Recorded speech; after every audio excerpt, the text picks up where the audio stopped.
সকলের মনকে একত্রিত করে এসেছি আমরা মধুময় শ্রীধাম ধাম শ্রী শ্রী বৃন্দাবন ধাম। কিন্তু আজকে আমরা যে লীলাটি আস্বাদন করব এটা কিন্তু বৃন্দাবনের লীলা নয়। এর আগেও আপনারা বৃন্দাবনের লীলা শুনেছেন, আমার পরে যিনি আসবেন তিনিও আপনাদেরকে সে বৃন্দাবন লীলাই শোনাবেন, রাসলীলাও হবে বৃন্দাবনের লীলা। তো চলুন আমরা একটু আজকে চৈতন্য মহাপ্রভুর কৃপার কথা আস্বাদন করব। লীলাটি গৌর লীলা, কিন্তু আমরা বৃন্দাবনে এসেছি তার একটা কারণ আছে। আমরা বৃন্দাবনে এসেছি তার কারণ হলো লীলাটি শুরু হয়েছে মাধুর্য মণ্ডিত বৃন্দাবন ধাম থেকে। আজকে আমরা যে লীলাটি আস্বাদন করব মা, সেই লীলাটি হচ্ছে আমার ভগবান শুধু নিজের ধর্মের মানুষকে নয়, বিধর্মী ধর্মের মানুষকে পর্যন্ত কৃপা করেছে। সেই বিধর্মী ধর্মের মানুষকে কৃপা করার কথা আমরা আজকে আস্বাদন করব। আজকে আমরা আস্বাদন করব নামাচার্য হরিদাস ঠাকুরের কথা। নিতাই গৌর হরি বল, প্রেম শুনে মায়েরা ভালো করে লীলাটা শুনে যায়। কাল আবার বলো না কে জানি কি গাইছিল, অত শুনিনি। লীলাটার নামটাকে শুনতে হয়, যে কীর্তনিয়ার মুখে কোন লীলাটার মিলন শুনলাম, লীলার ঘটনাটা সম্পূর্ণ করে শুনতে হয়, যে আমরা যে লীলাটার মধ্যে কি শিক্ষা পেলাম বা কি ঘটনাটা কি শুনলাম। আজকে যার কথা শুনবেন তিনি 3 লক্ষবার নাম জপ করতেন। লক্ষহীরা একজন বেশ্যারও মনে ছিল, তাকে সাধিকা রূপে দেখেছিলেন, তিনি সাধিকা করে দিয়েছিলেন। সেই লীলার কথা আমরা আস্বাদন করব। একটু মন দিয়ে শুনুন, আমি সবাইকে বলছি কথা বলবেন না তো। আজকে আস্বাদন করব নামাচার্য হরিদাস ঠাকুরের কথা। আপনাদেরকেও বলছি বর্তমান পরিবেশিত লীলা জবন হরিদাস বা নামাচার্য হরিদাস। যতক্ষণ পারবো আমি গাইবো, আমার তো 9টা পর্যন্ত সময়, যতটা পর্যন্ত এগিয়ে নিয়ে যাব। একটু মন দিয়ে শুনুন।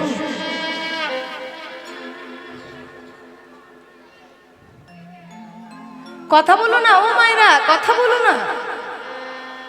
আচ্ছা এবারে শুনুন, নামাচার্য হরিদাস ঠাকুর। এই মাইকটা দিয়ে শুন তো।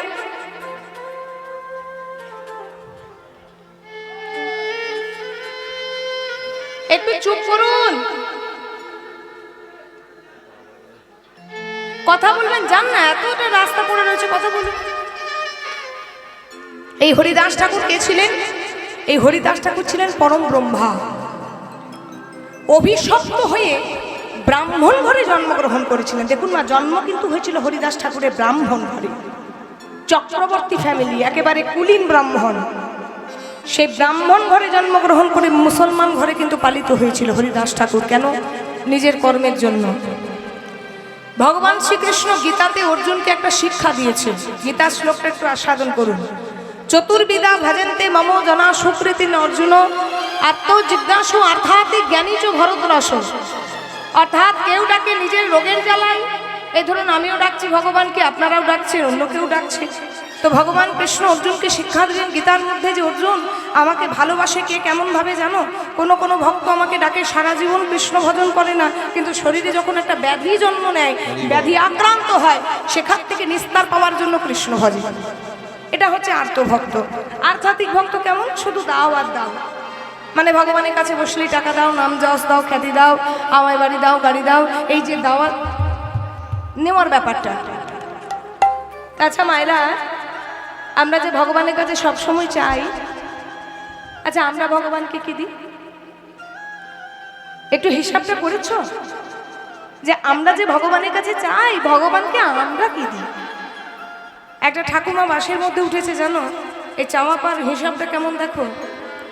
ভগবান আমাদেরকে অধিক পরিমাণে দেয়, কিন্তু সে পরিমাণে আমরা কিচ্ছু ভগবানকে দিতে পারি না।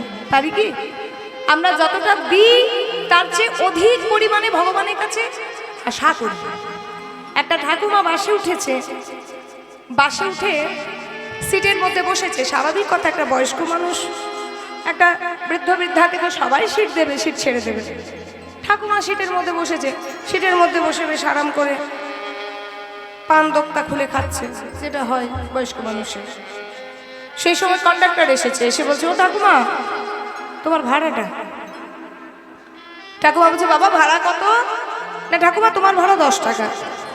ঠাকুমা বলছে, দাঁড়াও বাবা, মুখটা খুলি, আসলে বয়স হয়েছে তো, চোখেও ভালো দেখতে পাই না, হাত পাগুলোও বেশ চলে না, দাঁড়াও বাবা, দাঁড়াও একটু। খুঁট খুলে ঠাকুমা টাকা বার করছে। তো ঠাকুমার কাছে আছে 2 টাকা, দুটোই 20 টাকার নোট। একটা পুরনো জীর্ণ ছেঁড়া 20 টাকা, আর একটা ঝাঁ চকচকে খুব সুন্দর নতুন লাল রঙের একটা 20 টাকার নোট। আচ্ছা ঠাকুমা দেবে কোনটা? ও ঠাকুমা কোনটা দেবে? ছেঁড়াটা। ঠাকুমা ছেঁড়াটা দিয়েছে। ভাড়া ক টাকা? 10 টাকা ভাড়া। এবার সেই কন্ডাক্টরের কাছে আছে 10 টাকার একটা ছেঁড়া নোট আর 10 টাকার একটা ঝাঁ চকচকে নতুন নোট। আচ্ছা ঠাকুমা আশা করছে কোনটা? আহা, আচ্ছা দেবার বেলায় দিল কোনটা? আর আশা করার চাওয়ার সময় চাইছে কোনটা?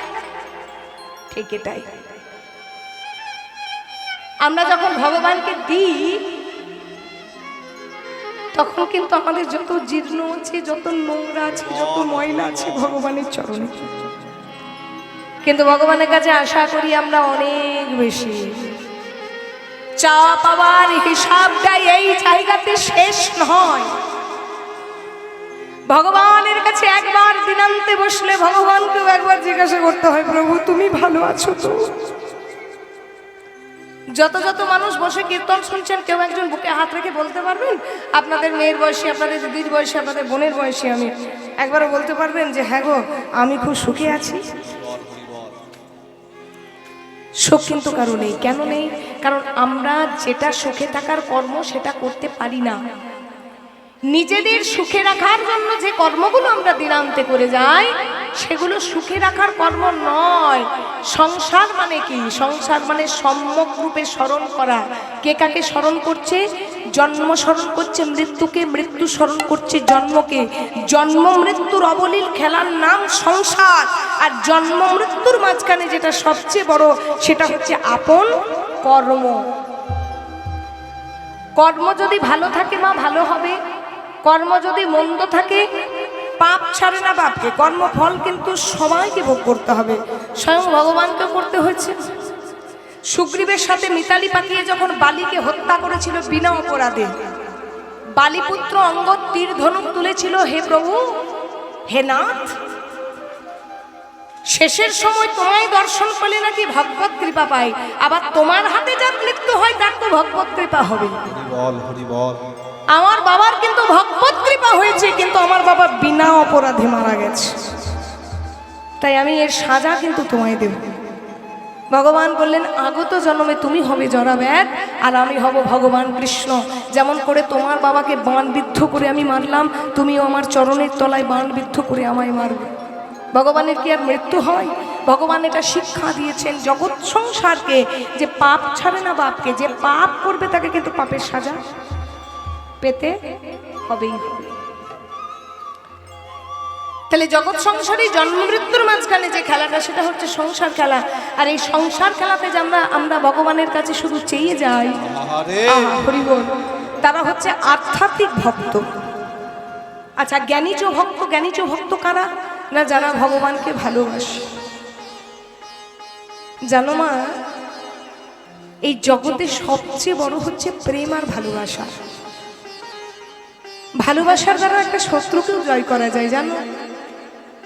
ভগবানের চরণে কিচ্ছু লাগে না, কারণ ভগবানের চরণে যেটা দেব সেটাই ভগবানের সম্পত্তি। এই দেহটা যদি বলি হে প্রভু তোমার চরণে দিলাম, এই দেহটাও কিন্তু ভগবানের দেওয়া। জীবনের নো গ্যারেন্টি, নো ওয়ারেন্টি, তাই না?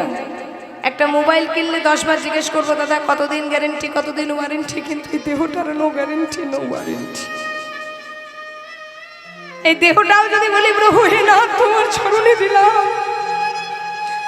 এই দেহটাও কি সর্বগুণে আমার ভরা? না। আমি যদি বলি প্রভু তোমার চরণে আমি একটা ফুল নিবেদন করলাম, ও মা, ফুলের মধ্যেও দেখবে কাঁটা থাকে, ফুলের মধ্যেও দেখবে পোকা থাকে। এই যে রজনীগন্ধা ফুলের মালাগুলো আমাদের পরা, অনেক সময় সবুজ সবুজ পোকা থাকে, অনেক সময় ফুলে কাঁটা থাকে। আমাদের এই মন ফুল দিয়ে যদি ভগবানকে পূজা করি, প্রভু আমার মন ফুল দিয়ে পূজা করলাম, সেখানেও কিন্তু কাঁটা আছে, সেখানেও কিন্তু পোকা আছে। ভাগবতীয় কথা, 5টা কাঁটা, জাতি বিদ্যা মহত্ব রূপ যৌবনমে বাচা যতেন ন পরিবর্জয় ভক্তস্তু পঞ্চকণ্টকা কাম ক্রোধ লোভ মোহ মদ আশ্চর্য 6টি পোকা। তাহলে নিজস্ব সম্পত্তি বলে আমাদের কিচ্ছু নেই। আছে কি জানো? শুধু আমার গোবিন্দর চরণে, গৌরের চরণ, বল হরি বল। শুধু দুফোঁটা নয়নের জল। মনে রেখো মা, নিজের যন্ত্রণার জন্য, নিজের দুঃখের জন্য যদি আমি কাঁদি, সেটা কিন্তু শোক অশ্রু, যেটাকে বলা হয় শোকাশ্রু। অধিক আনন্দে যদি আমি কাঁদি, হয় না, ছেলে মেয়ে যদি অনেক বড় হয়, মেয়ের যদি ভালো ঘরে বিয়ে হয়, ছেলে যদি একটা বড় চাকরি পায়, অনেক সময় মা বাবারা আনন্দে কেঁদে নেয়, নয়ন দিয়ে জল বর্ষণ হয়, সেটা আনন্দ অশ্রু। কিন্তু শোক অশ্রু, আনন্দ অশ্রুর উপরে একটা ঊর্ধ্বগামী অশ্রু আছে, সেটা হচ্ছে ভক্তি অশ্রু। সেটা আবার সবার নয়ন দিয়ে বেয়ে পড়ে না, একমাত্র ভক্তের নয়ন দিয়ে বেয়ে পড়ে। আর যদি কোনো ভক্তের নয়ন দিয়ে একবার এই হরিবাসরে বসে নিতাই গৌর হরিবল বলে একবার ভক্তি অশ্রু পড়ে গেছে, নিতাই গৌর হরিবল বলে কৃপা হয়ে যায়, এই ভক্ত হচ্ছে জ্ঞানীচ ভক্ত। যেমন ভক্ত প্রহ্লাদ 5 বছর বয়সে ভগবান নারায়ণকে নিঃসিংহরূপী, নরসিংহরূপী ভগবানকে লাভ করেছিল, যার বাবা ছিল দৈত্যকুলে, রাক্ষসকুলে, যার বাবার জন্ম। আহা হরিবল।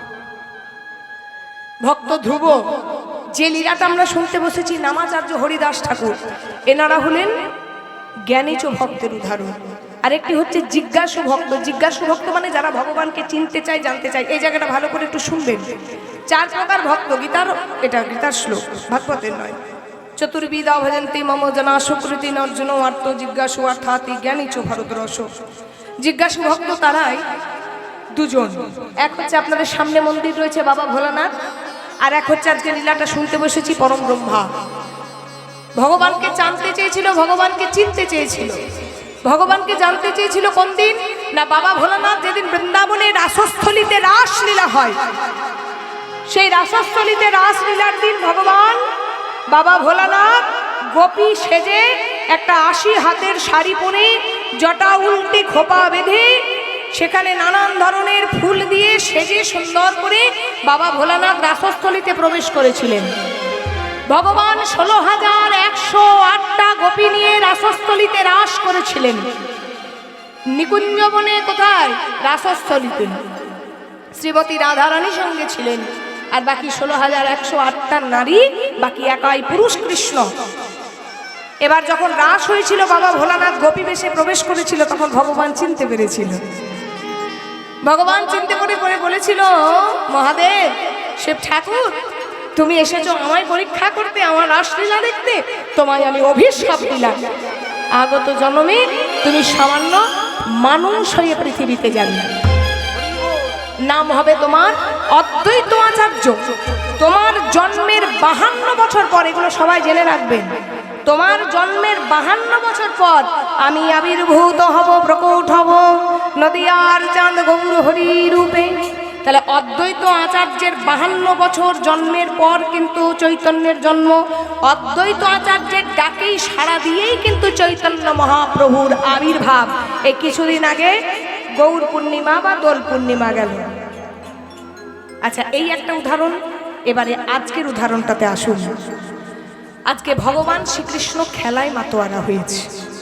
হেন সময় ব্রহ্মার মনে একটা প্রশ্ন জাগল, যে সবাই বলে বৃন্দাবনের গোঠের রাকাল কৃষ্ণ নাকি ভগবান।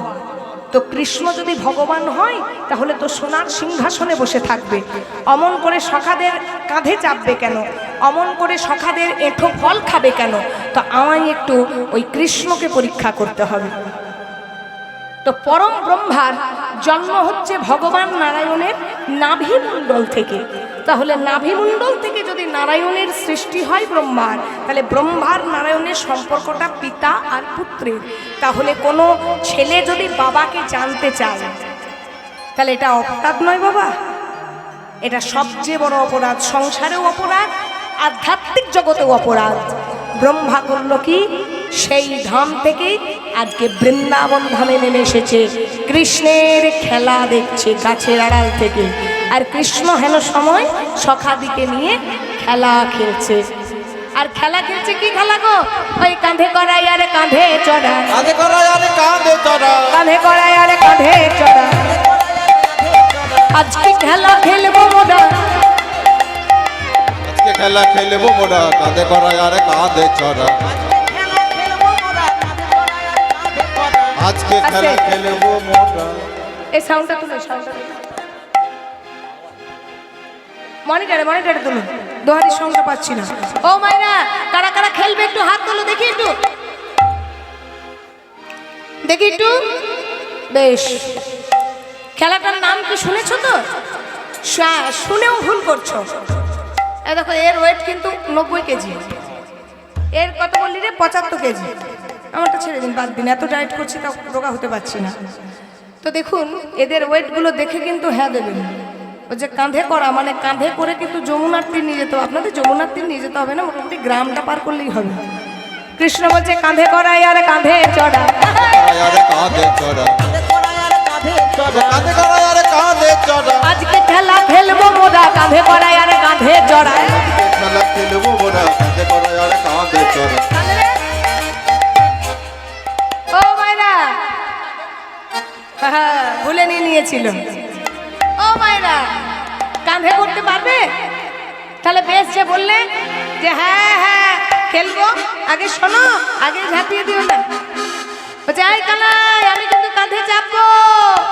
এই তুই কাঁধে চাপবি না চাপাবি? তুইও চাপবি? এই তুই কাঁধে চাপবি না চাপাবি? হ্যাঁ, সবাই জগতে চাপার জন্য বসে আছে, চাপানোর জন্য কে বসে আছে গো? হরিবোল। ও মায়েরা, কাঁধে চাপবেন না চাপাবেন? আপনারাও চাপবেন, বুঝে গেছি।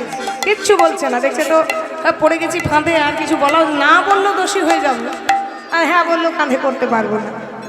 তাহলে চাপবে কে? সবাই যদি বলে চাপাবে কে? সবাই যদি বলে কাঁধে চেপে চেপে ঘুরবো, তা চাপাতে তো একজনকে হবে। ও মায়েরা, একজনকে তো চোর হতে হবে। চোর বোঝো গো? ওই যে আমরা ছোটবেলায় আইস স্পাইস করে গুনতাম, চোর বা ফুঁড়ি করতাম না খেলাতে। তাহলে খেলাই চোর। এই দেখ, একে চোরের মতো লাগছে। দেখ, তুই চোর হ, তোর কাঁধে আমরা চেপে চেপে যাবো।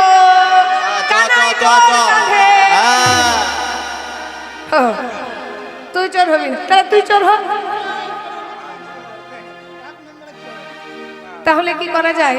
এক কাজ কর, ওই যে গাছটা দেখছিস, তোরা 24 জন আর আমি একজন, যা 25টা পাতা তুলে নেয়, ওই যে পিঙ্ক পাতাগুলো নিয়ে। কোন দিকে যাচ্ছিস?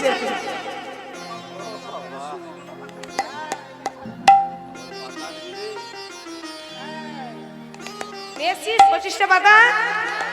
দে আমাকে 25টা পাতা দে, দে দে। বাবা বাবা, এই দেখ, ভালো করে দেখ, এই 25টা পাতার মধ্যে আমি একটা পাতা ছিদ্র করে দিলাম। ও মায়েরা, দেখতে পাচ্ছ? ফুটো পাতা দেখতে পাচ্ছ? ও বাবা, আমি চোখে কম দেখি, পাওয়ার আছে। বলো হ্যাঁ কি না, জোরে বলো। হ্যাঁ, জোরে জোরে বলবে। এই যে আপনারা দেখতে পাচ্ছেন, এটাকে কি বলে? ছেঁড়া পাতা, ফুটো পাতা, ছিদ্র পাতা, রন্ধ্র পাতা, অনেকগুলো নাম আছে। মায়েরা দেখতে পাচ্ছ? এই পাতাটা আমি সব পাতার সঙ্গে মিশিয়ে দিলাম। এবার সবাই একটা করে চোখ বন্ধ করে পাতা তুলবি। যার ভাগ্যে ছেঁড়া পাতাটা উঠবে, সে আজকে চোর চোর চোর, সে কাঁধে করে করে যমুনা পার নিয়ে যাবে। হ্যাঁ, ঠিক আছে ঠিক আছে। এই চোখটা বন্ধ কর শ্রীদাম, চোখ বন্ধ কর। সুদামা, তুই ব্রাহ্মণের ছেলে, আয় এদিকে নে। দেখ, পাতা দে, আমার সখা দিকে একটু পাতা দে।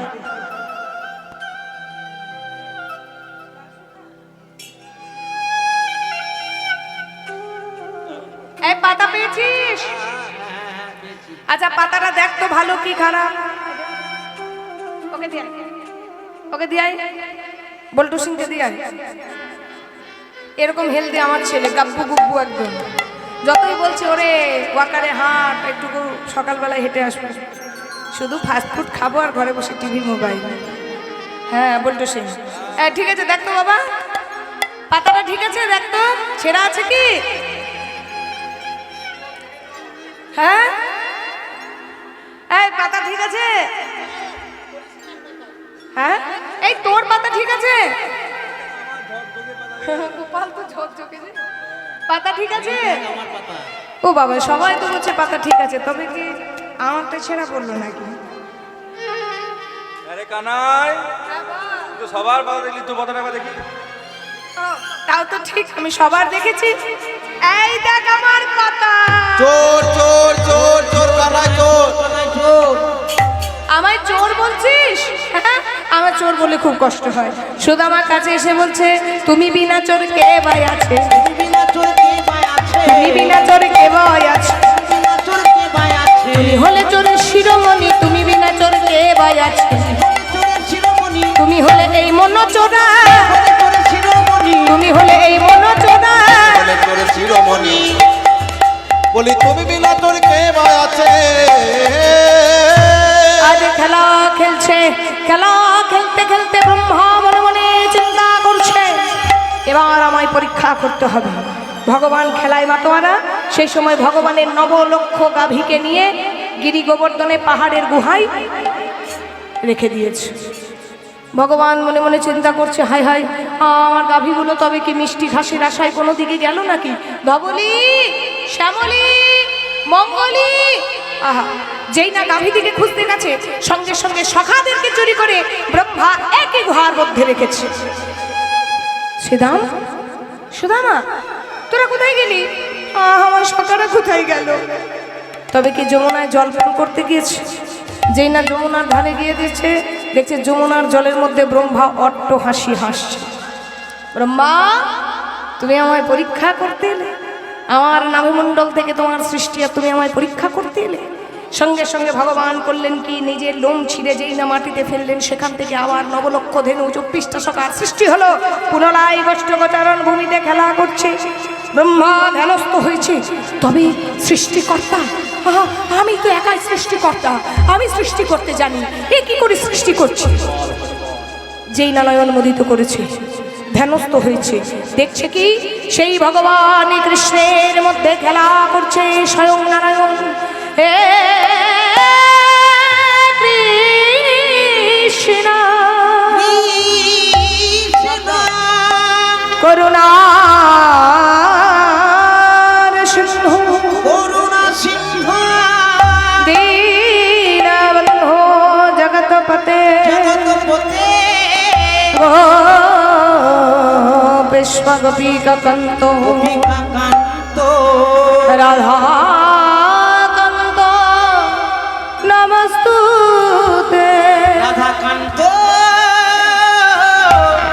নমস্তুতে। ও গো ভগবান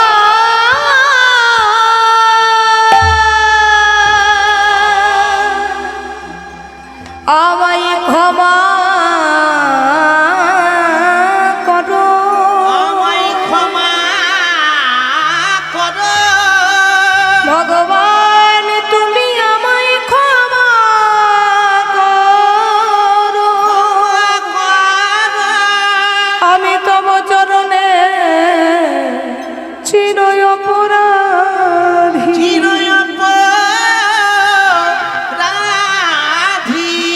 তব চরণে আমি অপরাধী ভগবান। আপনার সঙ্গে যদি আমার পিতা আপত্তি, চুপ করো ব্রহ্মা, আমায় ক্ষমা করুন প্রভু, তোমার অপরাধের সাজা তোমায় পেতে হবে। আমি এই মুহূর্তে দাঁড়িয়ে তোমায় অভিশাপ দিলাম, তুমি যে কৃষ্ণকে কাছে পেয়ে চিনতে পারলে না, যে কৃষ্ণকে তুমি চিনতে এলে, যে কৃষ্ণকে পরীক্ষা করতে এলে, সেই কৃষ্ণ নাম করার জন্য তোমায় তিলে তিলে যন্ত্রণা পেতে হবে। পরজন্মে তুমি আর ব্রহ্মা থাকবে না, ব্রহ্মলোকে তোমার বাস থাকবে না, তোমার জন্ম হবে নরক কুলে। কোথায় গো? এই মানব কুলে। তোমার জন্ম হবে মর্তের মাটিতে সামান্য মনুষ্য রূপে, তোমার জন্ম হবে কুলীন ব্রাহ্মণ ঘরে, কিন্তু তুমি পালিত হবে মুসলমান ঘরে। কৃষ্ণকে তুমি পরীক্ষা করতে এলে, কৃষ্ণকে কাছে পেয়ে তুমি নাম করলে না, তাই কৃষ্ণ নামের জন্য তোমাকে মুসলমানের হাতে তোমাকে মার খেতে হবে। শুধু তাই নয়, পাণ্ডু আর 22টা বাজারে তোমায় বেত্রাঘাত করা হবে ওই কৃষ্ণ নামে করার জন্য। যাও, চলে যাও তুমি যমন কুলে হরিদাস রূপে। হরি বল। তাহলে ব্রহ্মা অভিশপ্ত হলো। ব্রহ্মা অভিশপ্ত হয়ে জন্ম নিয়েছেন মা বাংলাদেশের যশোর জেলায়। একটু ভালো করে শুনবেন ঘটনাটা। বাংলাদেশের যশোর জেলা বুড়হন নামক গ্রাম, গ্রামের একটা ছোট্ট পরিবার। মনোহর চক্রবর্তী আর উজ্জ্বলা চক্রবর্তী, নামগুলো মনে রাখবেন। মায়ের নাম উজ্জ্বলা চক্রবর্তী, বাবার নাম মনোহর চক্রবর্তী। যেমন আমি ব্রাহ্মণ পরিবারের মেয়ে, ব্রাহ্মণ পরিবারের বউ, তেমন একটা কুলীন ব্রাহ্মণ ঘরে জন্ম নিয়েছে সেই ছোট্ট শিশু। কিন্তু হলো কি মা, জন্মেই তার ভাগ্য এমন জায়গায় দাঁড় করালো, ঠিক জন্মের 3 দিনের মাথায় তার পিতৃ বিয়োগ ঘটলো, মানে তার বাবা মারা গেল। আপনারা অনেকে ইতিহাসে পড়েছেন, মোটামুটি সবাই পড়েছেন যারা বেঙ্গলি মিডিয়ামে পড়েছেন, ওয়েস্ট বেঙ্গল বোর্ডে। এখন আমি জানি না আইসিআইসি বোর্ডে এই ব্যাপারটা আছে কি না, কারণ আমি ক্লাস 8 পর্যন্ত আইসিআইসি বোর্ডে পড়েছি। তারপর আমারও যখন বাবা মারা যায়, তারপর আমি আমার গ্রামের বাড়িতে গিয়ে ওয়েস্ট বেঙ্গল বোর্ডে আমি পাস করেছি। তো আমাদের বেঙ্গলি মিডিয়ামের ইতিহাস বইতে আছে সতীদাহ প্রথা। কে রদ করেছিল জানেন? রাজা রামমোহন। ঈশ্বরচন্দ্র বিদ্যাসাগরও কিন্তু ছিলেন, লড়াই করে গেছিলেন, ওনার নামটাও আমি পড়েছি। সতীদাহ প্রথার নিয়ম হচ্ছে মা, স্বামী যদি মারা যায়, স্বামীর জ্বলন্ত চিতাতে স্ত্রীকে কিন্তু উঠতে হয়। সেই স্বামীর জ্বলন্ত চিতাতে সেই উজ্জ্বলা দেবীকে নিয়ে যাওয়ার জন্য ডাক এসেছে মা। আপনারা তো মা হয়েছেন, আপনারা জানেন আমাদের 21 দিন আতুর ঘরে থাকতে হয়, যেটাকে বলা হয় শুদ্ধ ভাষায় সূতিকা গৃহ। 21 দিন কেন থাকতে হয়? এটা একটা বৈজ্ঞানিক কারণ আছে। কারণ ছোট্ট বাচ্চা তার যাতে জাম জীবাণু না লাগে, তার জন্য বাইরে তার পরিবেশটাকে মানাতে একটু সময় লাগে। কারণ সর্বগর্ভ থেকে বেরোয়, তো গর্ভ থেকে বেরিয়ে প্রকৃতির হাওয়াটা, প্রকৃতির ব্যাপারটা, ন্যাচারাল ব্যাপারটা তার সহ্য করতে একটু সময় লেগে যায়। অনেক কিছু ব্যাপার আছে আধ্যাত্মিকের সঙ্গে বাবা, অনেক কিছু নিয়মের সঙ্গে কিন্তু বৈজ্ঞানিক মিলটাও অনেক সময় যুক্তিসঙ্গত হয়। এটা বৈজ্ঞানিক দিক থেকেও ব্যাপার। আর একটা হচ্ছে আমাদের এটা নিয়ম, 21 দিন মা সন্তানের মুখ কাউকে দেখতে নেই, আর বাইরের কাউকেও দেখতে নেই। চিন্তা করুন, মাত্র 3 দিন যে বাচ্চাটার বয়স, যার 5 দিনের পূজা পর্যন্ত হয়নি, 5 দিনের দিন একটা পূজা হয়, তার আগে তার বাবা মারা গেছে। এবার সবাই এসেছে উজ্জ্বলাকে ডাকতে, উজ্জ্বলা ঘরের মধ্যে আর বন্দি থেকো না, তুমি প্রস্তুত নাও, তোমাকে জ্বলন্ত চিতায় উঠতে হবে। আচ্ছা মায়েরা বলো তো, সেক্ষেত্রে একটা মেয়ে কার জন্য কাঁদবে? তার স্বামীর চিতাটা দাও দাও করে জ্বলছে, তার স্বামীর জন্য কাঁদবে? না যে সন্তানটা তার দুগ্ধ পান করছে সেই সন্তানটার জন্য কাঁদবে? ছোট্ট ছেলেটাকে কোলে নিয়ে তার মা কাঁদছে, বলছে ওরে সোনা রে, শুনেছি বহু জন্ম সুকৃতি করলে গর্ভে পুত্র সন্তান আসে, বহু জন্ম সুকৃতি করলে ছেলের মা হওয়া যায়। আমি তোকে সন্তান রূপে পেলাম বাবা, কোলে আমি পুত্র সন্তান পেলাম, কিন্তু আমার এমন কপাল, তোকে নিয়ে আমি 5টা দিনও কাটাতে পারলাম না। যে উজ্জ্বলা, দেরি করলে হবে না, চলো তোমার সময় হয়ে গেছে। মা তার সন্তানটাকে ঘরের মধ্যে নামিয়ে দিয়ে স্বামীর জ্বলন্ত চিতাতে মাও জ্বলে পুড়ে ছাই হচ্ছে। দাও দাও দাও দাও দাও দাও করে মায়ের চিতা চলছে, বাবার চিতা জ্বলছে। সমাজপতিরা বিচার করছে, এই যে এই ছেলেটার লক্ষণ কিন্তু ভালো হবে না। যে ছেলে জন্মের পরই তার বাবা মারা যায়, সে সমাজের ক্ষতি হয়ে দাঁড়াতে পারে, সমাজের কোনো ভালো কাজে লাগবে না এই ছেলেটা। শুনে রাখো, এর লক্ষণ ভালো নয়। এই ছেলেটাকে কেউ গলা টিপে মেরে দাও। ছোট্ট ছেলে, হ্যাঁ গো, কার এত বড় সাহস আছে গলাটা টিপে মারবে? তাহলে এক কাজ করো, ছেলেটাকে ওই জলে ছুঁড়ে দাও, ওই জল খেতে খেতে ফেপে ফুলে মরে যাবে না। তবে এক কাজ করো, ছেলেটাকে গরম উঠোনের মধ্যে শুয়ে দাও আর খানিকটা এক বালতি জল ঢেলে দাও। ওই জলের ভাপে আর সূর্যের তাপে, ওই ভাপে আর তাপে ছেলেটা নিজে নিজেই কাঁদতে কাঁদতে মারা যাবে। ছেলেটাকে যেই না গরম উঠোনের মধ্যে শুয়েছে, মা মা বলি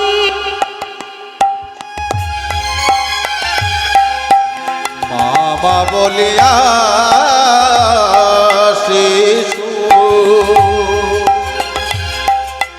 কাঁদিতে লাগিল। মামা বলিয়া শিশু কাঁদিতে লাগিল। না মামা বলিয়া শিশু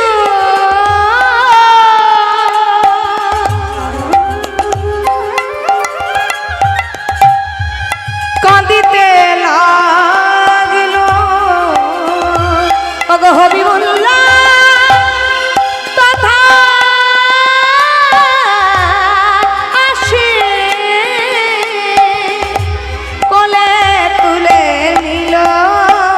হবি মোল্লা তথা আসি কোলে তুলে নিল। ওগো হবিবুল্লাহ তথা আসে কোলে তুলে নিল। ছোট্ট ছেলেটি কোয়া কোয়া করে উঠোনের মধ্যে ছটফট করছে আর কাঁদছে। এই যে ভালো করে কান খুলে শুনে রাখো, এই ছেলেটাকে যদি কেউ ছুঁয়েছ তোমাদের সমাজচ্যুত হতে হবে। বাচ্চাটাকে কেউ ছোবে না পর্যন্ত। সবাই আচিল পাচিল থেকে তাকিয়ে দেখছে ছোট্ট ছেলেটা মায়ের জন্য কাঁদছে। তার কেউ আর রইল না মা। একটা কথা আছে না, রাখে হরি তোমাকে কে আর মারে হরি তো রাখে কে। ছেলেটা যে সময় উঠোনের মধ্যে কাঁদছে সেই সময় আবার সেই রাস্তা দিয়ে বেরিয়ে যাচ্ছে একজন মুসলমান ব্যবসাদার, যার নাম হচ্ছে হবিমুল্লাহ দর্জি। সেই মুসলমান আবার খাঁটি মুসলমান, 3 ওয়াক্ত করে নামাজ পড়ে। তো সেই মুসলমান, সেই লোকটি আবার বহু চেষ্টা করেও, আল্লাহকে বহু ডাকার পরেও কোনোদিন তার স্ত্রী আমিনা বেগমের কোলে একটা সন্তান দিতে পারেনি। তো তার তো কোনো সন্তান হয়নি, তাই তার অতৃপ্ত পিতৃ হৃদয়টা একটা সন্তানের কান্নায় কেঁদে উঠেছে। এমন করে কে কাঁদে গো? কার বাচ্চা এমন করে কাঁদছে? ওগো, ওকে কি ঘরে কেউ দেখে না? এই যে গো, এই যে দরজাটা খোলা রয়েছে মনে হচ্ছে, দরজাটা খুলেছে। কে আছো গো? এই যে ওর বাবা মা কে রয়েছে, ওকে একটু কোলে নাও গো। ছেলেটা মরে যাবে যে, এমন করে উঠোনে শুয়েছো, ওকে কোলে নাও। পাশের বাড়ি বলছে ওর কেউ নেই। কেন? ওর বাবা, ওর বাবা, ওর বাবা মারা গেছে। তাহলে ওর মা? ওই বাবা মারা গেছে বলেই তো মা মারা গেছে। আমাদের হিন্দু ধর্মের রীতি আছে যে বাবা মারা গেলে তার জ্বলন্ত চিতায় তার স্ত্রীকে উঠতে হয়। তার বাবা মা কেউ নেই, আত্মীয় স্বজন কেউ নেই। তাহলে তোমরা কোলে নাও। তোমরা এমন করে ছেলেটাকে কাঁদছে দেখছো, তোমরা কোলে তুলে নাও। না না, আমরাও নিতে পাবো না। আমাদের সমাজপতি বারণ করেছে, যদি আমরা ছেলেটাকে কোলে নিই তাহলে আমাদের এই গ্রাম ছাড়া সমাজ ছাড়া করে দেবে। হ্যাঁ, হাই রে হাই হিন্দু সমাজ তোমাদের। 3 দিনের ছেলেটার কথা কেউ ভাবলো না। 3 দিনের ছেলেটাকে রেখে এমন করে তোমরা তাকিয়ে তাকিয়ে দেখতে পারছো? তোমাদের কেমন সমাজ? ও মায়েরা, সমাজের জন্য ভাববেন না, সমাজের ক্ষতি করবেন না, সমাজের ভালো করুন, কিন্তু সমাজের জন্য নিজেকে ভাবার জন্য দেবেন না। নিজের জীবনটা বিলিয়ে দেওয়ার জন্য নয়। নিজের জীবনটা অতি মূল্যবান। সমাজে কে কি ভাবলো, কে কি করলো, কিচ্ছু কেয়ার করবেন না। Don't care. আপনি যদি নিজে ভালো থাকেন, সৎ পথে থাকেন, সদাচারী হন, সমাজ আপনার পেছনে ছুটবে। সমাজের পেছনে আপনি ছুটবেন না, সমাজ আপনার ভালো চাইবে না। যার জন্য নিজে বাঁচুন, নিজে ভালো থাকুন। সমাজের 5 জনার কথা শুনে নিজের জীবনটা চালাবেন না। তার দেখে যে জীবন অতিবাহিত করে তার মতন বোকার কেউ নেই। ভালো করে শোনো, একটা পরীক্ষার হলে তুমি টুকলি করলে পাস করতে পারবে, মনে রেখো, পরীক্ষার হলে যদি উকি মেরে মেরে তাকিয়ে তাকিয়ে দেখো, তার দেখে দেখে লেখালেখি করো, তুমি পাস করে যাবে। কারণ পরীক্ষার হলে কোশ্চেন পেপার একটাই। কিন্তু পাশের বাড়ির দোতলা হচ্ছে, তাকে দেখে যদি টুকলি করতে যাও, পাশের বাড়ির ছেলে চাকরি পেল, তাকে দেখে যদি টুকলি করতে যাও, ইউ আর ফেলিওর। কারণ পাশের বাড়ির কোশ্চেন পেপার আলাদা, তোমার জীবনের কোশ্চেন পেপার আলাদা। তোমার কোশ্চেন পেপারে তুমি উত্তর দিয়ে যাও, তুমি পাস করে যাবে। কিন্তু পাশের বাড়ির কোশ্চেন পেপার দেখে উত্তর দিতে গেলে ইউ আর ফেলিওর, ফেল করে যাবে। হরি বল। সব সময় নিজে বাঁচার নাম জীবন। নিজে বাঁচা মানে কি জানো? নিজে বাঁচা মানে কিন্তু আত্মসুখী সুখী নয়। নিজে বাঁচা মানে হচ্ছে পথটা পরিষ্কার রাখা, সদাচারী, সৎ পথে নিজের কর্মে নিজে আগুয়ান হয়ে যাও, পরিশ্রম করে যাও, লড়াই করে যাও, জীবনে নিশ্চয়ই তোমার হবে। এটা প্রারাব্ধ মা। প্রত্যেকটা মানুষকে আমি একটা কথাই প্রত্যেক আসরে বলি, যে যতটুকু পেয়েছি সেটা হচ্ছে আমাদের প্রারাব্ধ। কাউকে দেখে হিংসা করে লাভ নেই, কারণ আমরা যতটুকু দিয়ে এসেছি ঠিক ততটুকুই পাবো। যদি দিয়ে আসি তবে পাবো, যদি না দিয়ে আসি আপনি কোনোদিন পাবেন না। ঠকালে আপনাকে ঠকতে হবেই হবে, 100% গ্যারেন্টি। আপনাদেরকে একটা ছোট্ট উদাহরণ দিই। আজ আমি মোবাইলটা খুলেছি, মোবাইলটা খুলে একটা উদাহরণ, মানে আমাদের একটা কীর্তনের গ্রুপ আছে, সব সময় দেখা সম্ভব হয় না। কীর্তনের গ্রুপে একজন শেয়ার করেছেন এক ভক্ত একটা ছোট্ট একটা টোটকা। একজন দুধ বিক্রেতা প্রতিদিন 4-5টা গ্রাম পেরিয়ে দুধ বিক্রি করতে যেত। কেমন না, ঘি, মাখন এসব বিক্রি করতে যেত। তো তার স্ত্রী প্রতিদিন একটা করে মাখনের ডেলা করে দিত। সেই মাখনের ডেলা নিয়ে অন্য দোকানে বিক্রি করে সেই দোকান থেকে জিনিসপত্র নিয়ে এসে তার সংসার চলত।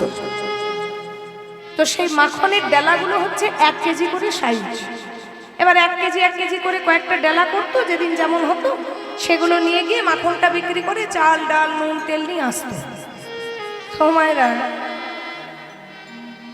দীর্ঘ কয়েক বছর ব্যবসা করার পর, আহা হরি বল, যার দোকানে প্রতিদিন বিক্রি করে, যে মুদিখানার দোকানে, সেই মুদিখানা প্রতিদিন সেই মাখনটা নিয়ে ফ্রিজে রাখে।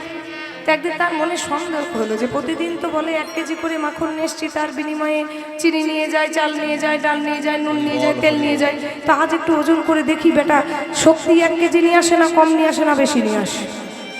সে মাখনের ডালাটা ওজন করেছে, দেখছে 900 গ্রাম ওজন আছে। হরি বল।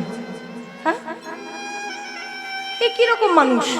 এত বিশ্বাস করি, এত ভরসা করি, আমি কোনোদিন ওজন পর্যন্ত করি না।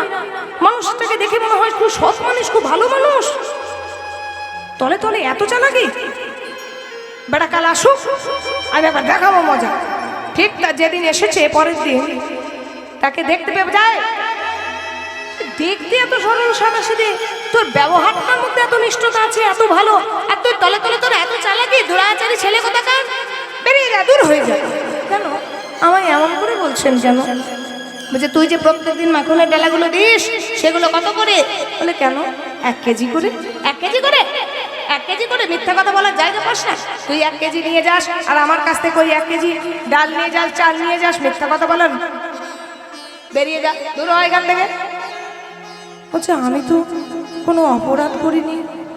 অপরাধ করিস নি? তুই আমাকে কম দিস। আমি আর কালকে ওজন করে দেখেছি, ওটা 900 গ্রাম ছিল, 1 কেজি ছিল না। কিন্তু আমি তো খুব গরিব মানুষ, হ্যাঁ আমার কাছে তো কোনো বাটখারা নেই। আসলে আপনি আমাকে প্রতিদিন যে 1 কেজি চাল, 1 কেজি চিনি দেন, ওই আপনার 1 কেজি চাল আর চিনিতেই একদিকে বসান, একদিকে মাখনের ডালাটা বসান। হরি বল। সেটাতেই তো ওজন করে আপনাকে দিই। হমায়রা, তাহলে ঠকালে ঠকতে হবে না? হ্যাঁ, ও ভাবছে আমি রোজ ওকে ঠকিয়ে খুব আমি দিব্যি, হ্যাঁ আমি লাভ করছি। কিন্তু ওপরওয়ালা বলে একজন আছে গো, ওপরে একজন বসে আছে, তলে তলে সে নিজেই কিন্তু ঠকে বসে আছে, সে টেরই পায় না। তাহলে যদি কেউ কাউকে ঠকায়, তলে তলে সে যে ঠকে বসে থাকবে, কোনো টেরই পাবে না। হরি বল। তার জন্য বলছি, সমাজ আপনার কথা ভাবে না। নিজেকে সদাচারী করে, সৎ করে সমাজের পাশে থাকুন, সমাজের কথা মেনে চলবেন না। আপনাকে ক্ষতির দিকে ঠেলবে, তবু ভালোর দিকে ঠেলবে না। ছোট্ট ছেলেটার কথা কেউ ভাবলো না। কবি মোল্লাগরজি বলল, ঠিক আছে তোমরা যদি ছেলেটাকে ছো, ছেলেটার ক্ষতি হবে, তোমাদের ক্ষতি হবে, সমাজচ্যুত হতে হবে। কিন্তু আমি তো মুসলমান, আমি যদি ছেলেটাকে কোলে নিই তাহলে তো আমার সমাজচ্যুত হওয়ার ভয় নেই। আমি ছেলেটাকে কোলে তুলে নিলাম।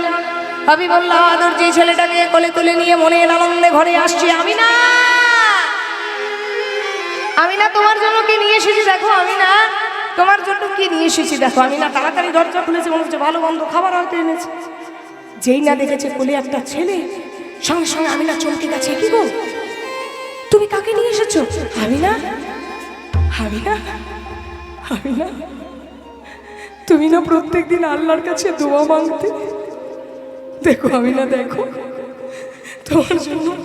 তোমার জন্য আল্লাহ। চুপ করো, আমি রাগের মাথায় না হয় তোমাকে দুটো কথা শুনিয়েছি, আমি রাগের মাথায় তোমাকে গালিগালাজ করেছি, তা বলে তুমি অন্য মায়ের ছেলেকে চুরি করে নিয়ে আসবে না গো, না, এত বড় পাপ করো না। তুমি খাঁটি মুসলমান, অন্য মায়ের বলছে নিয়ে সন্তান নিয়ে শোনা যাও, ওর মা কাঁদবে, ওকে দিয়ে এসো। চুপ করো, আমি না, চুপ করো। ওকে কার কোলে দিয়ে আসবো? আমি না, তাকাও একবার ছেলেটার দিকে তাকাও, ওর কেউ নেই। তুমি মায়ের কোলে দিয়ে আসতে বলছো, ওর মা নেই, তবে ওর বাবাও নেই, ওর আত্মীয় স্বজন পরিবার ওর কেউ নেই। আমি না একবার ছেলেটার দিকে তাকাও। সৎ ব্রাহ্মণের, খাঁটি ব্রাহ্মণের ছেলে আমি না, দেখো। আচ্ছা আমি না, তুমি একে পেটে ধরনি, তা বলে তুমি তোমার মাতৃত্বের ভালোবাসা একে উজাড় করে দিতে পারবে না? বলো না, আমি না তোমার মাতৃত্বের সমস্ত ভালোবাসা তুমি এই সন্তানটাকে বড় করতে পারবে না? তোমার ছেলে বলে বুকে আগলে জড়িয়ে ধরতে। আমি না, আল্লাহ তোমায় পাঠিয়েছে, আল্লাহর দান তুমি ফেরত দিও না। আমি না কাঁদতে কাঁদতে ছেলেটাকে কোলে তুলে নিয়েছি। কে বলেছে ওর কেউ নেই? আমি ওর মা। মায়েরা, আমরা মেয়েরা দেখবেন অল্পতেই রেগে যাই, আবার আমরা মেয়েরা অল্পতেই খুব নরম হয়ে যায়, তাই না? মায়ের জাতটাই তো এটা। দেখবেন মা সন্তানকে অনেক বকে, আবার মায়ের মতো সন্তানকে কাউকে ভালোবাসতে হবে। সন্তানটাকে কোলে তুলে বলছো, গো আজ থেকে ও আমার সন্তান, তুমি ওর আব্বা জান, আমি ওর মা। ছেলেটাকে কোলে তুলে নিয়েছি। আচ্ছা ওর কি নাম রাখবে? হ্যাঁ গো, আমাদের ছেলের তো একটা নাম রাখতে হবে। ওর বাবা বলছে আমার ছেলের কি নাম থাকবে জানো? জন্মেই ও বাবাকে হারিয়েছে, জন্মেই মাকে হারিয়েছে, এই সমাজ ওকে হারিয়ে দিয়েছে। আমার ছেলের নাম থাক হারেশ। ছোট্ট ছেলেটির নাম দিয়ে দিল কি? হারেশ। এবার হারেশ আস্তে আস্তে বড় হচ্ছে। আপনাদের চরণে আমার একটা নিবেদন, বাবা অনেকক্ষণ বসে আছে, এমন সুন্দর একটি মহতি হরিবাসর, আপনারা জানেন ভিক্ষায় যাদের একমাত্র সম্বল, তো দয়া করে কৃপা করে এত সুন্দর বসে চুপচাপ কীর্তন শুনছেন, আসরটা যেন ভেঙে দেবেন না। আপনাদের কাছে ভিক্ষার জন্য বাবারা যাচ্ছে, ভগবানের নাম শুনতে এলে খালি হাতে যেতে নেই। আপনাদের দান করেছেন, দান করবেন। একটু বাচ্চাগুলো খেলা করছে, এটা কীর্তনের আসর, তো হয় ওদেরকে বসতে বলুন, নাহলে আপনারা অন্যদিকে খেলা করতে বলুন। বাচ্চাগুলো কিন্তু খুব ডিস্টার্ব করছে অনেকক্ষণ। আপনাদের কাছে ভিক্ষার আঁচল পেতে যাবে। আপনারা নামাচার্য হরিদাস ঠাকুরের কথা শুনছেন, তিনিই ছিলেন দিন ভিখারি। ভিখারি না হলে কোনো কৃষ্ণ মেনে না মাগো।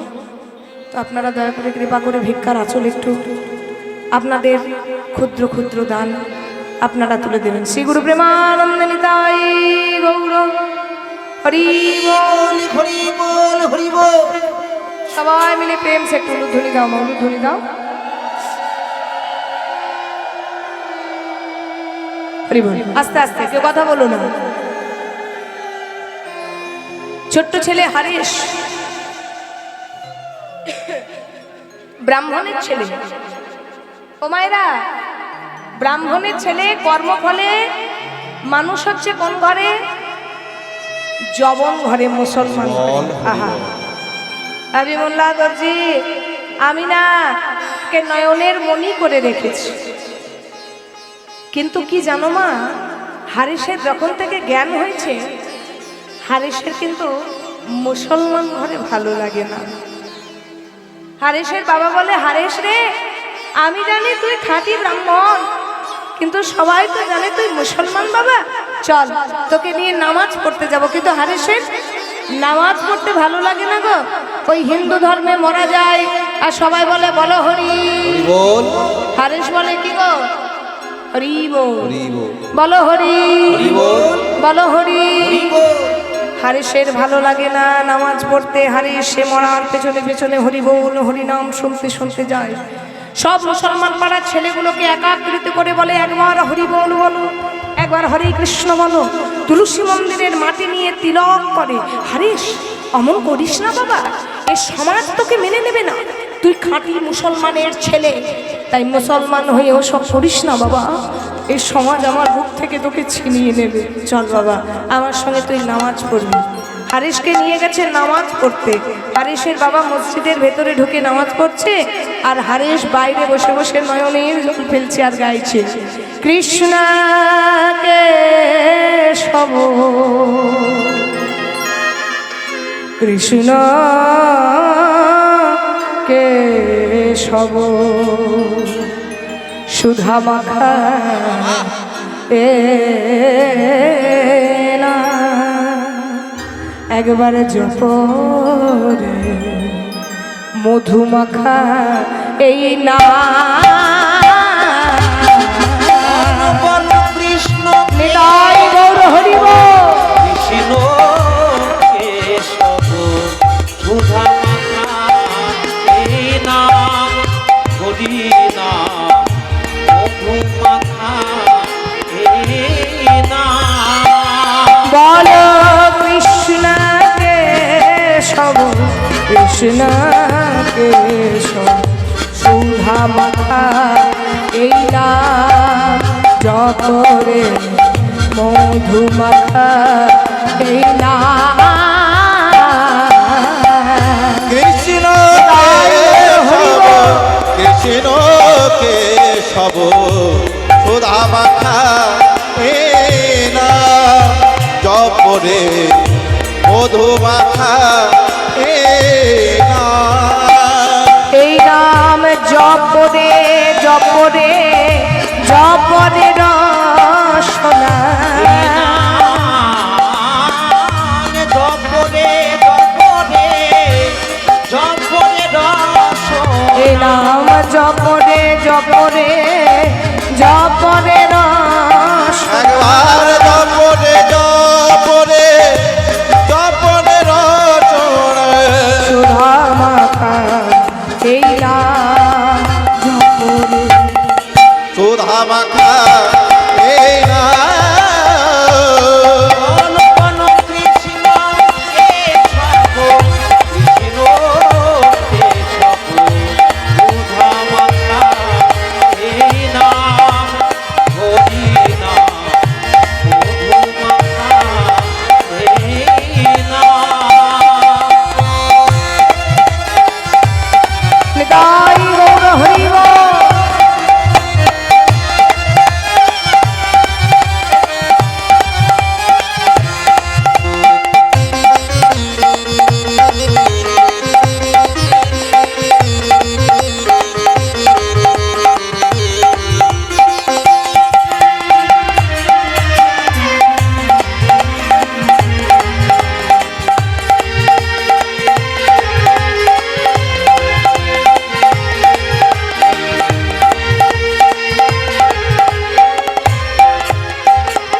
এই নাম জপ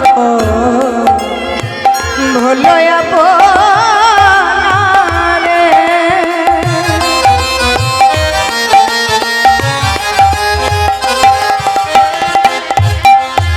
দূরে যাক তৃষা প্রেম পদারে।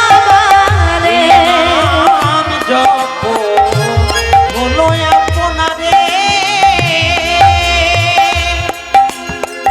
দূরে যাবে তৃষা প্রেম পদারে। জপরে জপরে জপরে রসনা,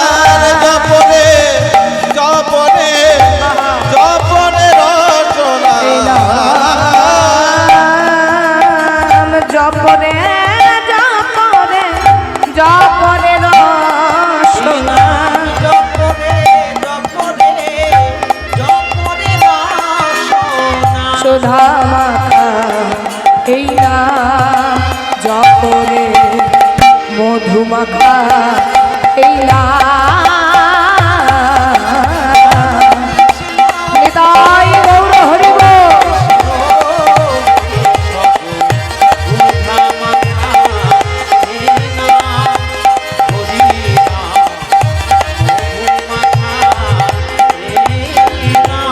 জপরে সুধা মাখা এই নাম জপরে মধু মাখা এই নাম জপরে সুধা মাখা এই নাম।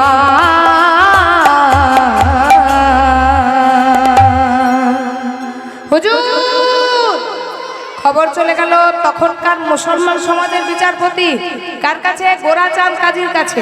হুজুর একটা পাক্কা খবর আছে। কি খবর? ওই যে হবিবুল্লাহ দর্জির ছেলে, কি নাম জানো? কি নাম? হ্যাঁ কি নাম? হারেশ।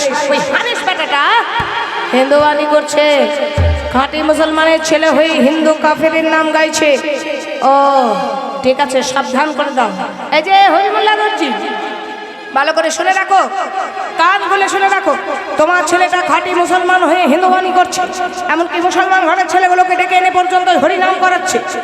কাল থেকে যদি দেখে যে তোমার ছেলে ওই হিন্দুবানি করছে, হিন্দু কাফেরের নামটা গাইছে, তোমার সামনে দাঁড়িয়ে তোমার ছেলেটাকে কতল করে দেবো। তুমি দাঁড়িয়ে দাঁড়িয়ে দেখবে। হারিস, হারিস, শুনলি তো বাবা, শুনলি তো? এই সমাজে তোকে বাঁচতে দেবে না বাবা, আমার কোল থেকে তোকে ছিনিয়ে নেবে বাবা। তুই কাল থেকে ওই হরিনাম আর করিস না বাবা, তুই কাল থেকে কৃষ্ণ নাম করিস না। ও মায়েরা, নামি যদি নাম ছাড়ে, নাম কখনো নামীকে ছাড়তে পারে? বল হরি বল। নামি যদি নাম ছাড়ে, নাম কখনো নামীকে ছাড়তে পারে? পারে না। এক গুরুদেব তার শিষ্যের হাত ধরে নদীর পাড় দিয়ে যাচ্ছিল, আর সময়টা ছিল বর্ষাকাল। বর্ষাকালে এগুলোকুল বান এসেছে। এবার বানের সময় হয়েছে কি, একটা মৃতপ্রায় ভাল্লুক, অর্ধমৃত মৃতপ্রায় ভাল্লুক ওই বানের জলে ভেসে ভেসে আসছে। তো এবার দূর থেকে গুরুদেব দেখে মনে করেছে একটা কালো কম্বল ভেসে আসছে। এই যে এই গোপাল, এক কাজ করতো বাবা, ওই দেখ একটা কালো কম্বল ভেসে আসছে, তুই ওই নদীতে সাঁতার কেটে ঝাঁপ দিয়ে কালো কম্বলটা তুলে নিয়ে আয় তো বাবা। শীতকালে ওই কালো কম্বলটা গায়ে জড়ালে আমার আবার একটু আরাম হবে।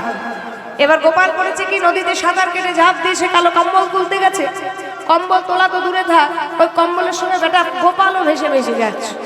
এবার গুরুদেব চিৎকার করে ডাকছে, বাবা গোপাল উঠে এসো, বাবা উঠে এসো, আমার কম্বল চাই না বাবা, কম্বল চাই না, তুমি কম্বল ছেড়ে দাও বাবা, কম্বল ছেড়ে দাও। তখন গোপাল চিৎকার করে বলছে, গুরুদেব কম্বল তো আমি কখন ছেড়ে দিয়েছি, আমি কম্বল ছাড়লে কি হবে, কম্বল যে আমায় ছাড়ছে না। মানে ভালুকটা মনে মনে ভাবছে, এই বেটা যদি ডুবে যায় এর সঙ্গে আমিও ডুবে মরবো, আমার দুঃখ হবে না, কিন্তু এই বেটা যদি কোনো কারণে পার পেয়ে যায় তাহলে আমিও নিতাই গৌর হরি বল বলে এর সঙ্গে পার পেয়ে যাবো। তাহলে কম্বল ছাড়লে কি হবে, কম্বল যে আমায় ছাড়ে না। নামি নাম ছাড়লে কি হবে, নাম যে আমায় ছাড়ে না। হরি বল। এবার হয়েছে কি মা শোনো, পরের দিন প্রভাত হলো।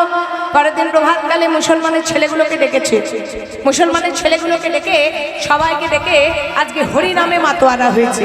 সবাইকে বলছে, এই যে তোমরা সবাই একবার আমার সঙ্গে বলো, ভজ শ্রী কৃষ্ণ, কহ শ্রী কৃষ্ণ, লহ শ্রী কৃষ্ণের নাম রে। সবাই মিলে প্রেমানন্দে বলো, লহ শ্রী কৃষ্ণের নাম রে। ভজ শ্রী কৃষ্ণ, কহ শ্রী কৃষ্ণ, লহ শ্রী কৃষ্ণের নাম রে। সবাই মিলে অনু ধরে দাও, লহ শ্রী কৃষ্ণ, লহ শ্রী কৃষ্ণের নাম রে। যেই জন শ্রী কৃষ্ণ ভজে সে হয় আমার প্রাণ রে। কৃষ্ণ ভজে সে হয় আমার প্রাণ রে। যে জন শ্রী কৃষ্ণ ভজে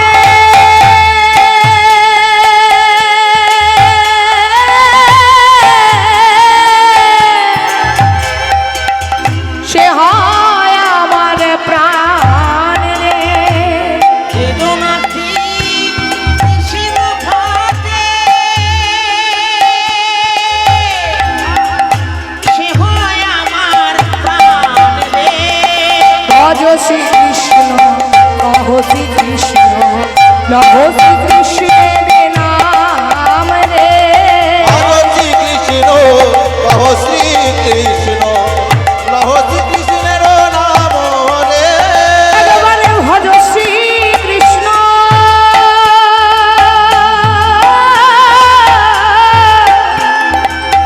কহ শ্রীকৃষ্ণ লহ শ্রীকৃষ্ণের নাম রে লহ শ্রীকৃষ্ণের নাম রে ধরি বাবু ধরি কৃষ্ণের নাম রে শ্রীকৃষ্ণের নাম রে লহ শ্রীকৃষ্ণের নাম রে শ্রীকৃষ্ণের নাম রে লহ শ্রীকৃষ্ণের নাম রে শ্রীকৃষ্ণের নাম রে ভজ শ্রীকৃষ্ণ লহ শ্রীকৃষ্ণ শ্রীকৃষ্ণের নাম রে ভজ শ্রীকৃষ্ণ লহ শ্রীকৃষ্ণ লহ শ্রীকৃষ্ণের নাম রে হুজুর হুজুর হুজুর একটা কথা বলি হুজুর কি হয়েছে এত চিৎকার করে আসছে কেন হুজুর আর বলবেন না আপনি মানা করেছিলেন আপনি মানা করা সত্ত্বেও ওই যে হবিবুল্লাহ দর্জির ছেলেটা হারিস বেটা কিন্তু কৃষ্ণ নাম গাইছে ওই হিন্দু কাফেরের নামটা গাইছে এক কাজ করো চারজন পেয়াদা তোমরা যাও চারজন পেয়াদা গিয়ে দুজন পেয়াদা ওই হারেসের কোমরে বাঁধো আর দুজন পেয়াদা পান্ডু আর 22টা বাজারে ওই হারেসকে বেত্রা আঘাত করো যতক্ষণ না হারেসের মুখ থেকে কৃষ্ণ নামটা ফেরের নামটা না আসে হরিবল এবার হলো কি মা দুজন পেয়াদা আজকে হারেসকে দেখতে পেয়ে কোমরে বাঁধতে এসে যায় বাদ বাদ ধর ধর ধর ধর ধর ধর বাদ বাদ বাদ বাদ যেই না হারেসের কোমরে দড়ি দিয়ে বেঁধেছে হারেসের বাবা মা ছুটে এসেছে ওগো আমার হারেসকে এমন করে মারছো কেন এমন করে মারছো কেন আমার হারেস তোমাদের কি করেছে আমার হারেস কি অপরাধ করেছে হারেস হারেস আয় বাবা আয় আমার কোলে আয় বাবা আমার কোলে আয় না ওকে ছাড়ো ওকে পান্ডু আর 22টা বাজারে বেত্রাঘাত করা হবে পান্ডু আর 22টা বাজার মানে কি জানো না একটা চালের বাজার একটা ডালের বাজার একটা মাছের বাজার একটা সবজির বাজার এরকম করে 22টা বাজার হরি বল যেই না হারেসকে কোমরে বেঁধেছে হারেসের মা কাঁদতে কাঁদতে এসেছে ওগো মায়ের মন মতো আপনারা বুঝবেন আচ্ছা বলুন তো মা আমাদের সামনে যদি আমার ছেলেকে মারা হয় আপনাদের সামনে যদি আপনাদের ছেলেকে মারা হয় আপনি দাঁড়িয়ে দাঁড়িয়ে দেখতে পারবেন হারেস ছুটে এসে মাকে জড়িয়ে ধরেছে মা হারেসকে জড়িয়ে ধরেছে হারেস হারেস তোকে আমি আগে সাবধান করেছিলাম বাবা তুই কৃষ্ণ নাম করিস না এই কৃষ্ণ নাম তোর আমার ভালোবাসার বাধা বাবা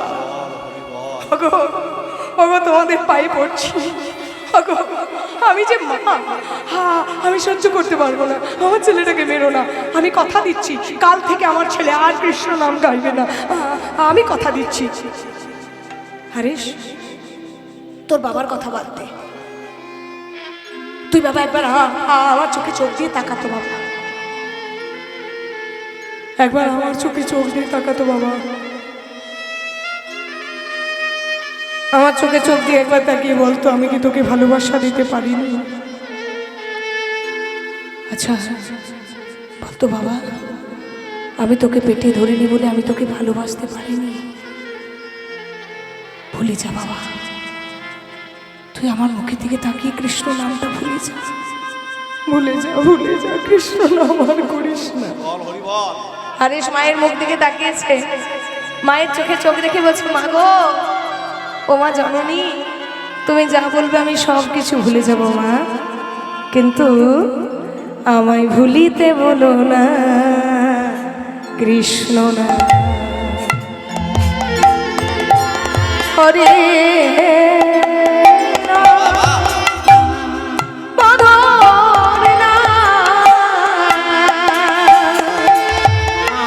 ভুলিতে বলো না কৃষ্ণ নাম হরি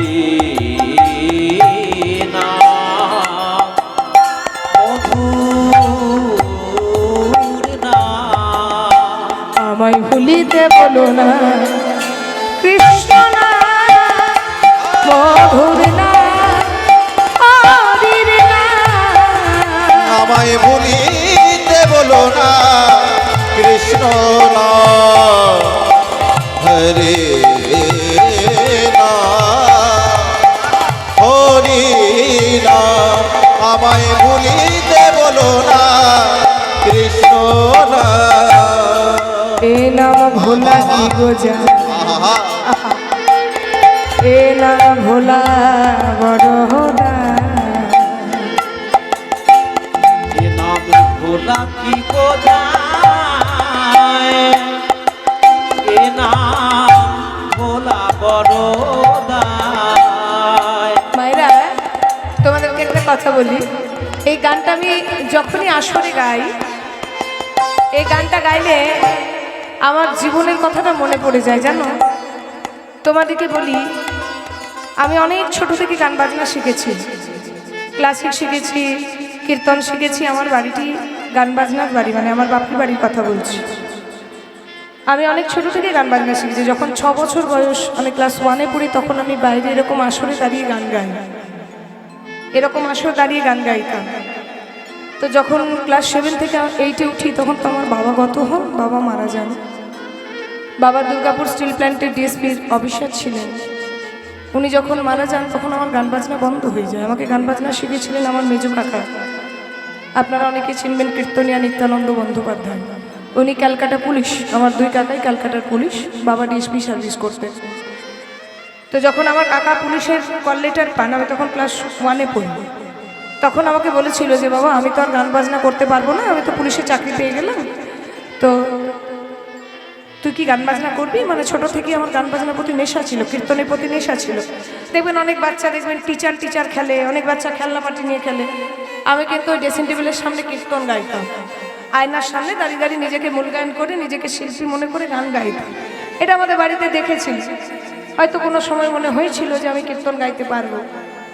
তো যখন আমার বাবা মারা গেল, তখন কিন্তু আমার কীর্তনটা বন্ধ হয়ে গেছিল। বন্ধ মানে কীর্তন গাওয়ার মতন আর মানসিকতা আমার মায়ের ছিল না। আমার মা বাবা আমাকে কীর্তনে নিয়ে যেত না, আমার কাকাই নিয়ে যেত। এবার আমার মায়ের, বুঝতেই পারছেন এখনকার সঙ্গে তখনকার সমাজটা, 2005-এ আমার বাবা মারা যায়, তখন 2005, এখন 26 চলছে। তো যখন আমার গান বাজনা ক্লাস 8 থেকে বন্ধ হয়ে যায়, একটা শিল্পী বোঝে, কেউ যদি গান বাজনা জানে অথচ গান বাজনা করতে না পারে, কেউ যদি আঁকা জানে অথচ আঁকতে না পায়, তার যে কতটা ভেতরে কষ্ট হয় একটা শিল্পী বোঝে। তো আমার ভীষণ কষ্ট হতো। তো যখন আমি হাই সেকেন্ডারি পাস করি, পাস আউট হই, তারপর কলেজে বেঙ্গলি অনার্সে ফার্স্ট ইয়ার ভর্তি হই, তখন আমার বিবাহ হয়। তখন আমার 18 বছর বয়স হয়নি, জানেন। বিবাহের অষ্টমঙ্গলার 3 দিন পর আমার 18 বছর বয়স হয়েছিল। তো যখন বিবাহ হলো, সেই বিবাহের সময় আমি যখন আমার শ্বশুর বাড়িতে এলাম, দেখলাম রাধা মাধব আমার সব ঠিক করে রেখে দিয়েছে। আমার বাড়িতে রাধা গোবিন্দের মন্দির। যখন আমার বিবাহ হয়, ওরা কিন্তু জানতো না আমি কীর্তন গাই। তখন ইউটিউবের এত প্রচার ছিল না। আর আমার হাজব্যান্ড, আমার বাবা যে এখানে সার্ভিস করেন সেন্ট্রাল গভর্নমেন্ট, আমার হাজব্যান্ডও সেখানে সার্ভিস করেন।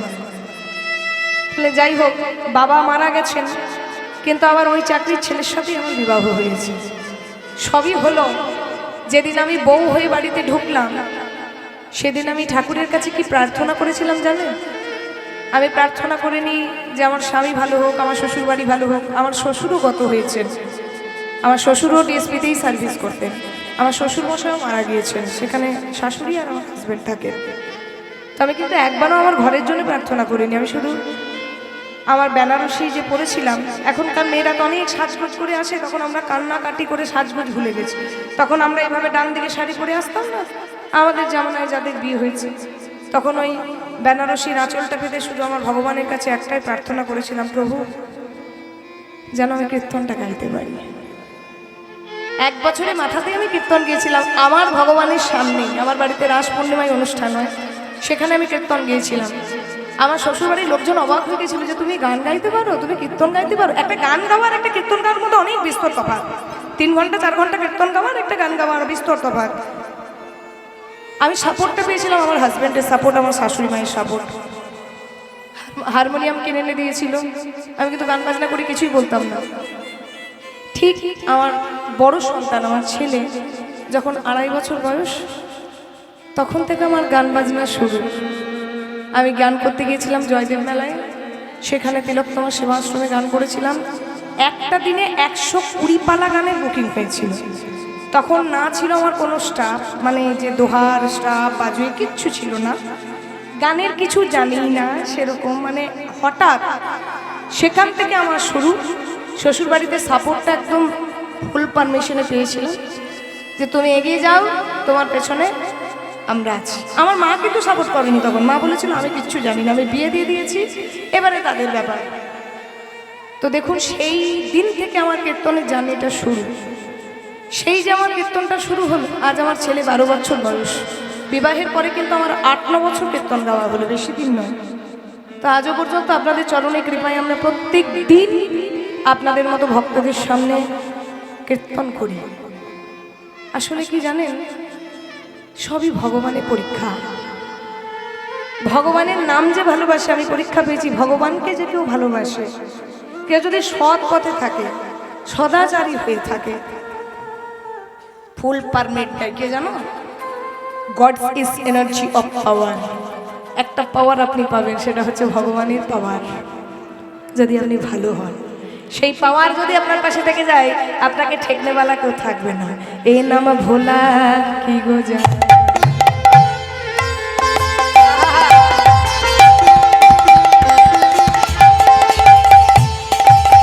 এ নাম ভোলা বড়। শুধু তাই নয়, আপনারা যদি কোনোদিন দুর্গাপুর যান, আমাদের ইউটিউবে তো নাম্বার আছে, আমার বাড়ি যাবেন, বাড়ি গিয়ে দেখবেন আমার বাড়ির কি কন্ডিশন। শাশুড়ি মা বয়স্ক, 80 বছর বয়স, আমার একটি ছোট্ট বাচ্চা মেয়ে, একটা ছেলে, তারা আইসিআইসি বোর্ডে দুজনেই পড়াশোনা করে। এত চাপ ঘরে আমার, কিন্তু আমি বিন্দাস গান করে বেড়াই। ওর বাবা আছে আর আমার মা আছে, সবচেয়ে বড় সাপোর্ট। আমার মা আমার বাচ্চাগুলোকে দেখে, আমার কাছে থাকে। ওই যে বললাম, ভগবান যদি কারোর পাশে থাকে, তাকে ঠেকনেওয়ালা কেউ নয়। এ নাম ভোলা কি গো যায়, এ নাম ভোলা কি গো যায়, এ নাম ভোলা বড়রা।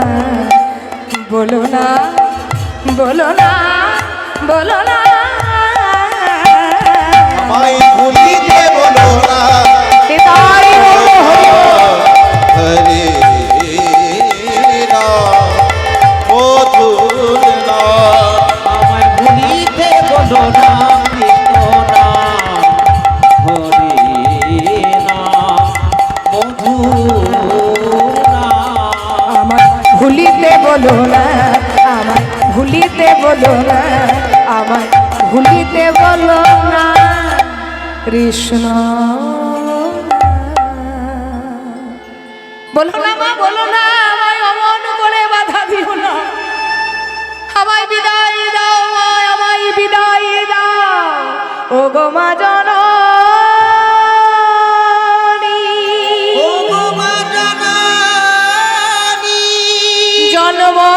জন্মভূমি। হারিস যাস না বাবা, হারিস যাস না, বিদায় দাও, বিদায় দাও, যাস না, যাস না হারিস, আমায় তুমি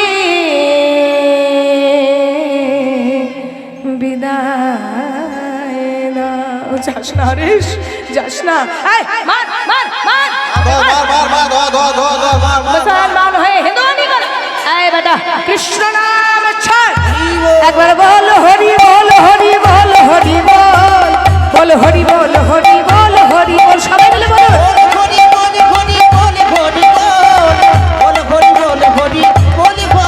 একবার বল হরি বল, হরি বল, হরি বল, বল হরি বল, হরি বল, হরি বল।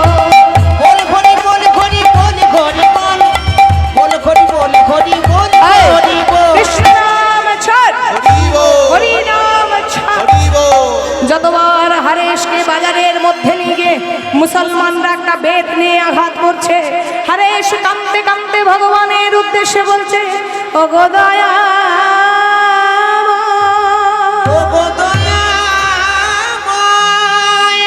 ও গো ভগবান, ও গো দয়াময়, ও গো ভগবান, আমি জানি প্রভু, আমি জানি আজকে মুসলমানগুলো আমায় অত্যাচার করছে বটে, আমায় মারছে বটে, কিন্তু একটা মারও আমার অঙ্গে লাগেনি। আজ প্রত্যেকটা আঘাত তুমি নিজ অঙ্গে সহ্য করছো। ওরা মূর্খ, ওরা জানে না, ওরা জানে না কার অঙ্গে আঘাত করছি। আল্লাহ, রাম, রহিম, ভগবান সবে ওরা জানে না, ওরা জানে না, ওরা তো জানে না, ওরা তো জানে না ওরা কি অপরাধ করেছে, অপরাধ করেছে। ওদের তুমি ক্ষমা করো, ক্ষমা করো, ওদের তুমি ক্ষমা করো। ওদের তুমি হরি বল। ক্ষমা করো। কৃষ্ণ নাম ছাড়, হরি হরি বল। বল। হরি নাম ছাড়, হরি খন্ড খন্ড যদি হয়,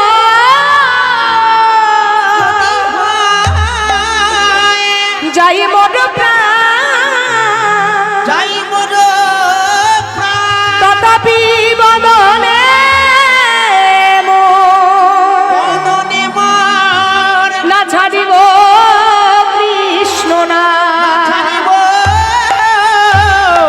কৃষ্ণ নাম। তোমরা যদি মারতে মারতে আমায় খন্ড খন্ড করে দাও, তাও আমি জোর গলায় আমি হরি হরি বলবো, হরি হরি বলব, হরি হরি বলবো, হরি হরি বলব, হরি হরি বলবো, হরি বলবো আর ভলাইব। বলো সবাই বলো, বলবো আর বলাইব, হরি বলুন, ধরে দাও। হরি বলবো, হরি বলবো আর বলাইব। এই, কৃষ্ণ নাম ছাড়, হরি বল। হরি নাম ছাড়, হরিব। কৃষ্ণ নাম ছাড়, হরি নাম ছাড়। হরি কৃষ্ণ বলতে বলতে এই হরি নামটাই মুসলমানগুলোর সার হয়ে গেল। আপনি আগুনে ইচ্ছা করে হাত দিন আর অনিচ্ছাকৃত হাত দিন, হাতটা আপনার কিন্তু উড়বে, কারণ আগুনের একটা দাহিকা শক্তি আছে, তাই না? ঠিক কৃষ্ণ নামেরও একটা পাওয়ার আছে।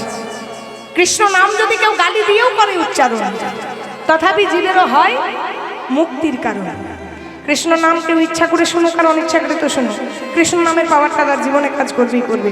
তার প্রমাণ আছে ভাগবতের কথা, অজামিলের কথা। অজামিল সৎ ব্রাহ্মণ ঘরের রাজার ছেলে ছিল, কিন্তু একদিন হলো কি, ওই বেশ্যা বাড়ি যেতে যেতে এক বেশ্যা রমণীকে বিবাহ করে নিয়ে এলো। চরিত্রটা আর খারাপ হয়ে গেল। ওই যে কথাই আছে না, সৎসঙ্গে স্বর্গবাস আর অসৎ সঙ্গে নরকবাস। সেই বেশ্যা বাড়ি যেতে যেতে এক বেশ্যা রমণীকে বিবাহ করে যখন বাবার সামনে দাঁড়িয়েছে, আজামিলের বাবা দূর দূর করে তেড়ে দিল। ব্রাহ্মণ ঘরের ছেলে, রাজার ঘরের ছেলে, তুই বিবাহ করেছিস একটা বাইরে রমণীকে, বেশ্যা রমণীকে, প্রতিদান হয়ে গিয়ে দূর হয়ে গেল। গ্রামের শেষে একটা কুটির করে রইল। এর তার বাড়িতে কাজ চাইতে যাচ্ছে, কেউ কাজ দিচ্ছে না গো, শেষে চুরি বিদ্যা শিখলো। দেখো, একেই বলে কর্মফল। ছিল রাজার ছেলে, সোনার থালায় দুধ ভাত খাচ্ছিল, কোথায় না লোকের ঘরে ঘরে চুরি করে বেড়াচ্ছে, কর্মফল। চুরি করতে করতে এবারে সন্তান হয়েছে, মা সন্তানদের তো পেট ভরাতে হবে। এবার বউ বাচ্চাদের জন্য চুরি করতে করতে আর বইয়ের চাহিদা মেটানো যায় না, আস্তে আস্তে ডাকাতি করা শুরু করলো। ডাকাতি করতে করতে এত বড় ডাকাত হয়ে গেল যে 20 টাকার লোক ভয়ে আবার থমথম করত। কার ভয়ে? ওই অজামিল ডাকাতের ভয়ে। একদিন কৃপা হয়ে গেল, ওই অজামিলের গ্রামে একটা বৈষ্ণব প্রবেশ করেছে, বৃন্দাবনের পথে যাত্রা করেছে। আর সেই বৈষ্ণব গ্রামে যেই না ঢুকেছে, সন্ধ্যা ঘনিয়ে এসেছে। এই যে বাচ্চাটা রয়েছে, এই বাচ্চাটার মতন একটা বাচ্চাকে জিজ্ঞেস করছে, হ্যাঁ রে বাবা, তোদের এই গ্রামে কোনো ভক্ত পরিবার আছে, ভক্ত বাড়ি আছে? আর যেতে যেতে সন্ধ্যা ঘনিয়ে এসেছে, চোখে ভালো দেখতে পায় না, আজকে যদি রাতটা ওই ভক্ত বাড়িতে থাকা যেত। সেই বাচ্চাটা খুব দুষ্ট ছিল, সে এখন মজা করতে গিয়ে বলে ফেলেছে, সাধু বাবা, এই সোজা রাস্তাটা ধরে চলে যাও, গ্রামের শেষে একটা পাতার কুটির আছে, দেখবে যাও, ওটা অজামিল ভক্তের বাড়ি। সেই পরম বৈষ্ণব অজামিলের দরজায় এসেছে, যেই না দরজায় কড়া দিয়েছে, সঙ্গে সঙ্গে অজামিলের স্ত্রী বাইরে বেরিয়ে এসে চমকে গেছে।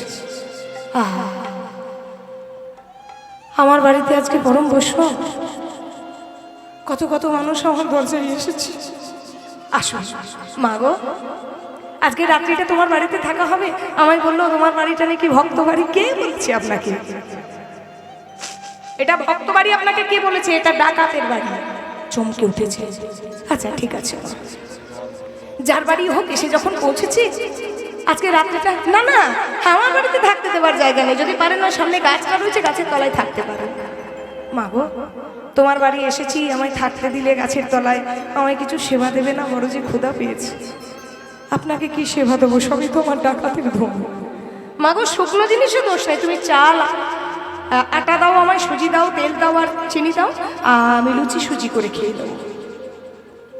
ঠিক রন্ধন করে বৈষ্ণব সেবায় বসেছে, আর সেই সময় অজামিল ঘোড়ার পিঠে চড়ে আসছে ডাকাতি করে। যেই না ঘরের দরজার সামনে এসে দেখছে এক সাধু বাবা। আমার ঘরের সামনে কি করছিস? বেরিয়ে যা, আমি সাধুটাকে পছন্দ করি। এই যে গলাটা নামিয়ে কথা বলো, চুপ করে থাকবে, গলা উঁচু করে একদম কথা বলবে না। কে বললো বলুন তো? ওর বউ? হ্যাঁ, ওর বউ এভাবে কথা বলতে পারে? ওর বউ বললো? হ্যাঁ, বউরা এরকম করে বলে, ঠিক ধরে নিয়েছে। 20টা গায়ের লোক যার ভয়ে থমথম করে, সে বেটা আবার ঘরে একজনাকার ভয়ে থমথম করে। দাদারও দিদি আছে ঘরে, কে বলুন তো? বউ। গলাটা নামিয়ে কথা বলো। আমি থাকতে দিয়েছি, সারা রাত্রে গিয়েছে মা, সকালবেলায় বিদায় চাইছে। মা গো, সারা রাত্রি তোমার বাড়িতে থাকলাম, খেলাম, এবার বিদায় দাও মা। মা গো, বিদায় বেলায় তুমি আমার কিছু দক্ষিণা দক্ষিণা বলেছি না কথা বলবে না, চুপ করে থাকো। বলুন আপনি কি দক্ষিণা চান? মা গো, তোমার ঘরে চাল ডাল টাকা পয়সা আমি দক্ষিণা চাই না। আমি একটা কথা বলবো মা, রাখবে? আমি তো বৈষ্ণব মানুষ, আমি জানি তুমি হচ্ছ 9 পুত্রের জননী, আর আমি এও জানি তুমি এখন গর্ভবতী, আর গর্ভবতীকালীন যদি বৈষ্ণব সেবা হয় পরম তার সৌভাগ্য হয়। হরি বল। তুমি গর্ভবতী অবস্থায় বৈষ্ণব সেবা করালে মা, আর আমি এও জানি তোমার গর্ভে এখন যে সন্তান আছে সেটা হচ্ছে পুত্র সন্তান, তুমি হবে 10 পুত্রের জননী মা। শুধু আমার একটা কথা রেখো, তোমার এই গর্ভের পুত্রটির নাম রেখো নারায়ণ। তাই হলো, সন্তান জাত হলো, নাম রেখেছে নারায়ণ। যে অজামিল ডাকাত সে দিনরাত নারায়ণ নারায়ণ করতে থাকে, কারণ ছোট ছেলে সবারই নয়নের মণি হয়। অজামিলের স্ত্রী সবসময় নারায়ণ নারায়ণ নারায়ণ। একদিন এলো মা, যে দিনটা আমারও আসবে, আপনাদেরও আসবে, যে দিনটা থেকে ফাঁকি কেউ নেই, সেটা হলো অজামিলের মৃত্যুর দিন। বিছানার মধ্যে অজামিল শয্যাগত হইয়াছে।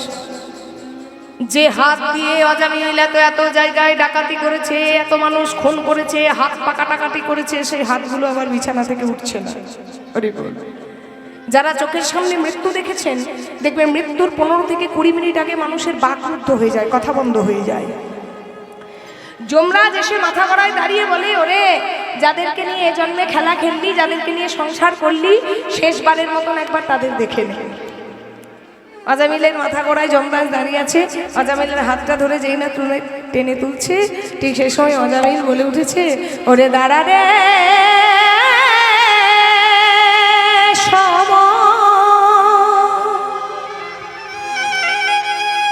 আর কিছু আমার কিছু কাজ আছে বাকি, আমার কিছু কাজ আছে বাকি।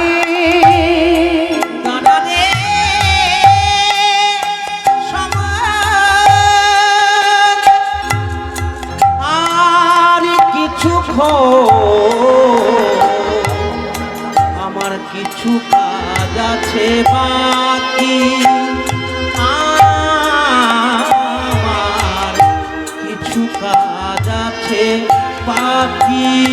ছাড়াতে পারছো, ওকে মারতে মারতে মেরে ফেলবে, তবু যেন ওর মুখ থেকে হেমারাগিনার মাঝে ছোট্ট নারায়ণ বিরাজ, আমি তারে আমি দেখে কিছু আমার কিছু কাজ আছে বাকি, আমার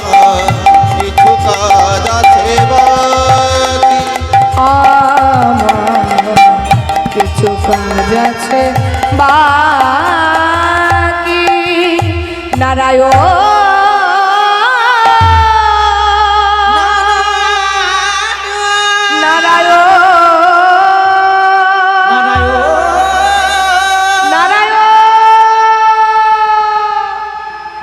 মৃত্যুর কোলে ঢলে পড়ল আজামিল। সঙ্গে সঙ্গে বিষ্ণুলোক থেকে বিষ্ণুদূত এসেছে। এই দেহটা যাবে কোথায়? বিষ্ণুলোকে। না, এই দেহটা যাবে যমলোকে। দুজনে ঝগড়া চলছে। বলছে আরে বাবা, শেষের দিনে আমার প্রভুর নাম করেছে। বলছে না, তোমার প্রভুর নয়, ছেলের নাম করেছে। বলছে কৃষ্ণ নাম, হরি নাম, বিষ্ণুর নাম যদি কেউ গালি দিয়ে করে উচ্চারণ, তথাপি জীবের হয় মুক্তির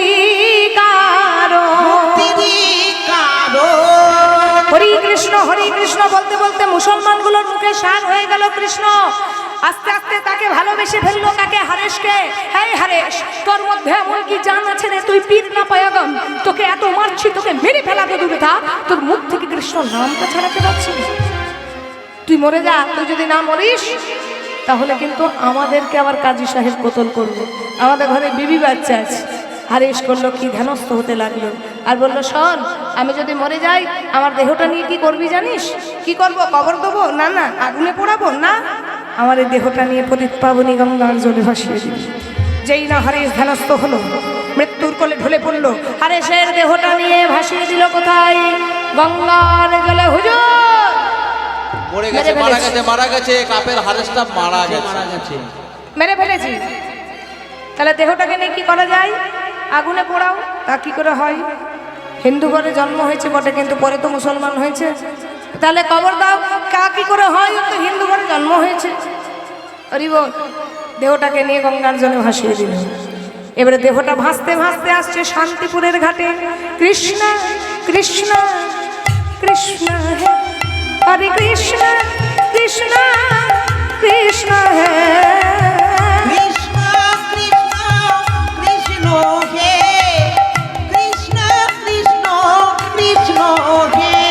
হরে কৃষ্ণ কৃষ্ণ কৃষ্ণ হে হরে কৃষ্ণ কৃষ্ণ কৃষ্ণ হে মানুষের দেহটা ভাসতে ভাসতে বাংলাদেশ থেকে এসেছে কোথায়? নদিয়ার নবদ্বীপে শান্তিপুরের ঘাটে। এবার যেই না শান্তিপুরের ঘাটে এসেছে মা, যেই শান্তিপুরের ঘাটে কৃষ্ণ নাম করছে হারেশ, আর সেই সময় আবার শান্তিপুরের ঘাটে আসছে অদ্বৈত আচার্য। সে আবার হরিনাম গাইতে গাইতে আসছে। ভজরে মনা প্রভাত গান শ্রীনন্দের নন্দন অভয় চরণা বৃন্দা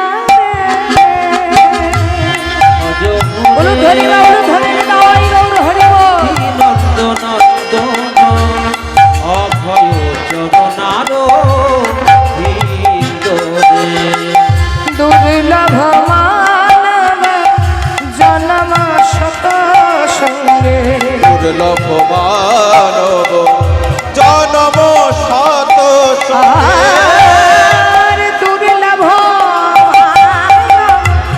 জন্ম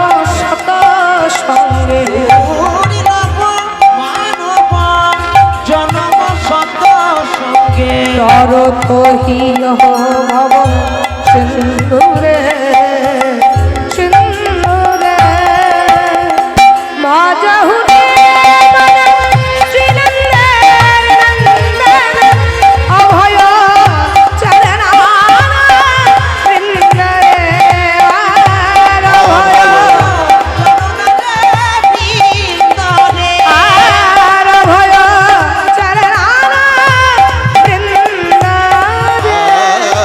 অভয় চরণার বৃন্দ রে। অদ্বৈত আচার্য হরিনাম করতে করতে আসছে, দেখছে গঙ্গার তীরে একটা মরা ভেসে আসছে। দেখি সকাল সকাল মরার যাত্রা, কিন্তু তা তো নয়। মরার মুখ দিয়ে যেন কৃষ্ণ নাম বেরিয়ে আসছে। যেই না কান পেতেছে, দেখছে কৃষ্ণ নাম গাইছে। কে গো তুমি? তুমি কে? তুমি ভেসে ভেসে আসছো অথচ কৃষ্ণ নাম গাইছো? বলে করে অদ্বৈত আচার্য পাড়ে তুলেছে। যে না পাড়ে তুলেছে দেখছে সারা গায়ে বেত্রাঘাতের দাগ। কি গো, তোমায় এমন করে কে মেরেছে? এত বেত্রাঘাতের দাগ কেন? হারিস বলছে এগুলো বেত্রাঘাতের নাগ নয় গো, এগুলো কৃষ্ণ নামের অলঙ্কার। সেই মুহূর্তে বসে হারিসকে গঙ্গা স্নান করিয়ে মস্তক মুন্ডন করিয়ে অদ্বৈত আচার্য তার কর্ণমূলে নাম দিয়েছিলেন আর বলেছিলেন, হারিস আজ থেকে তোমার নাম হারিস নয়, আজ থেকে তোমার নাম হরিদাস। হরিদাস, হরিদাস। সঙ্গে সঙ্গে গুরুদেব অদ্বৈত আচার্যের চরণে প্রণাম জানিয়ে হরিদাস বললেন, গুরুদেব আজ থেকে আপনার চরণ ধরে আমি শপথ করলাম, আজ থেকে আমি 3 লক্ষ বার করে নাম জপ করব। 1 লক্ষ বার নিজের জন্য, 1 লক্ষ বার ঈশ্বরকে অন্তরে বসাবার জন্য, 1 লক্ষ বার জগৎবাসীর জন্য। আমায় আশীর্বাদ করুন। এবারে অদ্বৈত আচার্যের চরণটা ধরে ওই হরিদাস ঠাকুর জিজ্ঞাসা করছে, আচ্ছা প্রভু, তার সঙ্গে কি দেখা হবে না? কোথায় এসেছে? নবদ্বীপে। অথচ কিন্তু তার সঙ্গে দেখা হচ্ছে না কেন? যে তোমার এখনো সাধনার সিদ্ধি লাভ হয়নি। তুমি চলে যাও বেনাপোলের জঙ্গল, সেই বেনাপোলের জঙ্গলে গিয়ে তুমি হরিনাম প্রচার করো। সেখানে তোমাকে দেখার জন্য 20 গায়ের মানুষ ছুটে আসবে। তুমি সারা ধামে সারা জায়গায়, ওই যে ভগবান বলেছিলেন পৃথিবীতে যত আছে নগরাদি গ্রাম সর্বত্র প্রচার হবে মম কৃষ্ণ নাম।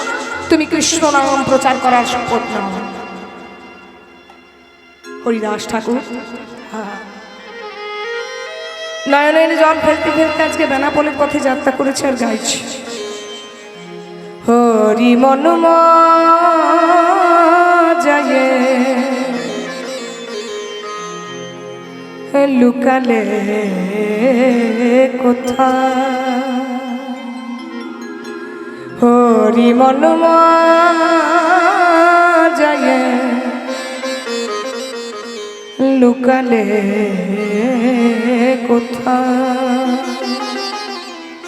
ওই আমি ভবে একা, প্রভু তুমি দাও হে দেখা। ওই আমি ভবে একা, তুমি দাও হে দেখা। ওই আমি ভবে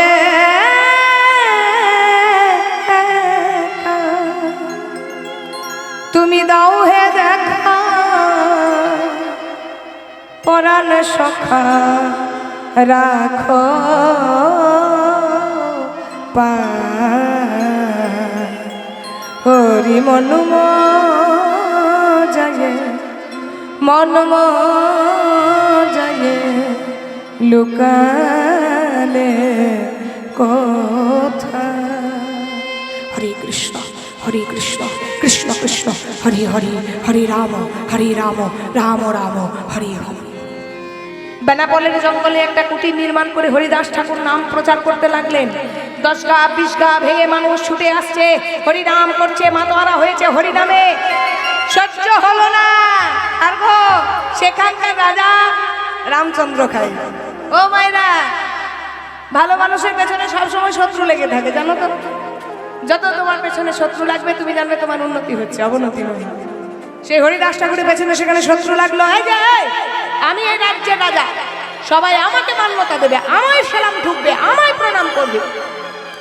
তা কিনা ওই কোথা থেকে 2 দিনকার একটা বাবাজি এসেছে, ওই কৃষ্ণ নাম করছে, ও বেটার চরণে ধপাধপ গিয়ে প্রণাম করছে। হ্যাঁ, আজকে রাত্রিতে গিয়ে ওই বাবাজির কুটিরটা আগুন লাগিয়ে দেবে। রাতের বেলায় চুপি চুপি গিয়ে হরিদাস ঠাকুরের ঘরে আগুন লাগাতে গেছে। হরিদাস ঠাকুর তখন নামে মগ্ন হয়ে আছে। হরে কৃষ্ণ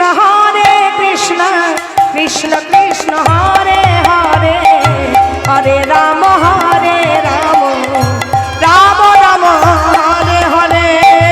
হরে কৃষ্ণ কৃষ্ণ কৃষ্ণ হরে হরে, এটা করতালি দিয়ে হরে রাম রাম হরে হরে। হরে কৃষ্ণ কৃষ্ণ কৃষ্ণ হরে হরে, হরে রাম রাম রাম হরে হরে। হরে কৃষ্ণ কৃষ্ণ কৃষ্ণ হরে হরে, হরে রাম রাম রাম হরে হরে। আগুন ধরে দে, আগুন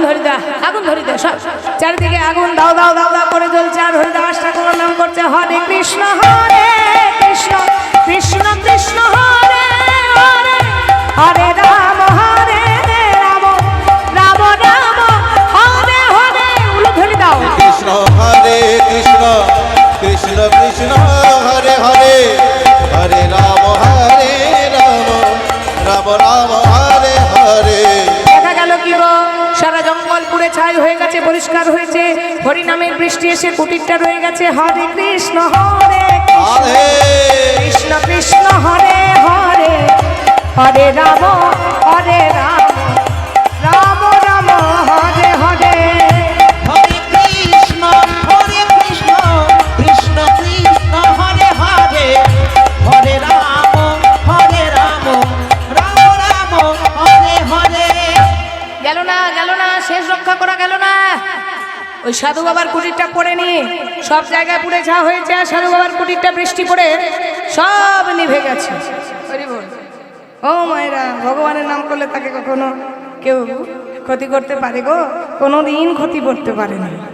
নামাচার্য হরিদাস ঠাকুর কীর্তন গাইছে, এদিকে রাজা ডেকে পাঠিয়েছে তখনকার দিনে বিখ্যাত বাইজি, যার নাম হচ্ছে লক্ষ্য হীরাবাই। সেই লক্ষ্য হীরাবাইকে ডেকে পাঠানোর উদ্দেশ্য আছে।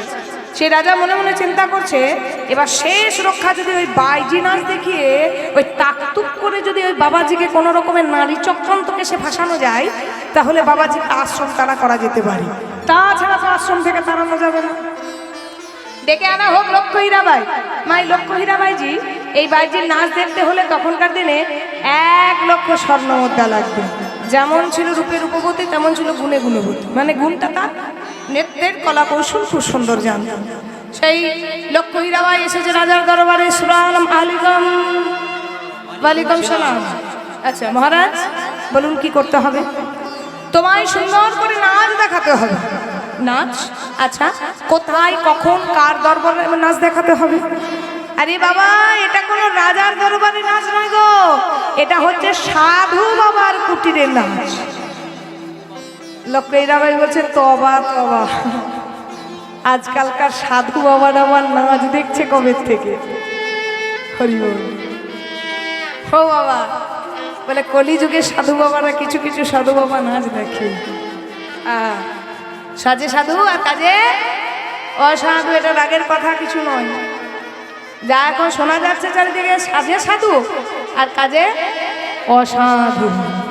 ঠিক আছে, আমার কাজটা তাহলে কি? ওই সাধু বাবা যে বাবাজি এসেছে নাম করছে, সেই বাবাজিকে আমায় তাড়াতে হবে, তাই তো? ঠিক আছে মহারাজ, আমি 3টে রাত্রি সময় নিলাম। আমি 3 দিন সময় নিলাম। এই 3টে রাত্রির মধ্যে আমি বাবাজিকে আশ্রম ছাড়া করব। একবার লক্ষ্য হীরা কদিন সময় নিল? ও মাইরা, বাস আবার আলাচালা শুরু হলো। শুধু গল্প করে, এই শেষেও করছে, ওই শেষেও করছে। আমার ডিউটি, আমাকে গাইতেই হবে। আর ওদের তো ডিউটি নয় শোনাটা, আর কমিটি ওদের শুনলে পয়সা দেবে না। শুনলো কি না শুনলো, শোনো এদিকে শোনো। 3 রাত্রি সময় নিয়েছে। এবার লক্ষ্য হীরাবাই প্রথম রাত্রিতে নামাচার্য হরিদাস ঠাকুরের দরবারে যাচ্ছে। আজ ঠিক সেই সময় বাবাজি আজকে হরিনামে মত্ত হয়েছে। কেমন করে গো? হরে কৃষ্ণ কৃষ্ণ কৃষ্ণ কৃষ্ণ হরে হরে, হরে রাম রাম, রাম রাম হরে হরে। হরে কৃষ্ণ কৃষ্ণ কৃষ্ণ কৃষ্ণ হরে হরে, রাধে হরে রাম রাম, রাম রাম হরে হরে। হরে কৃষ্ণ কৃষ্ণ কৃষ্ণ হরে হরে, হরে রাম রাম রাম হরে হরে। আজকে যেই নাচকে নামাচার্য হরিদাস ঠাকুর দেখেছে, সে লক্ষ্য হীরাবাইকে হরিদাস ঠাকুর ইশারা করেছে, বসো মা বসো। এ তো আমাকে প্রথম দেখাতেই কাবু হয়ে গেছে, এ তো আজকে রাত্রিতেই কাবু হয়েছে। হরে কৃষ্ণ কৃষ্ণ কৃষ্ণ কৃষ্ণ হরে হরে, হরে রাম রাম, রাম রাম হরে হরে।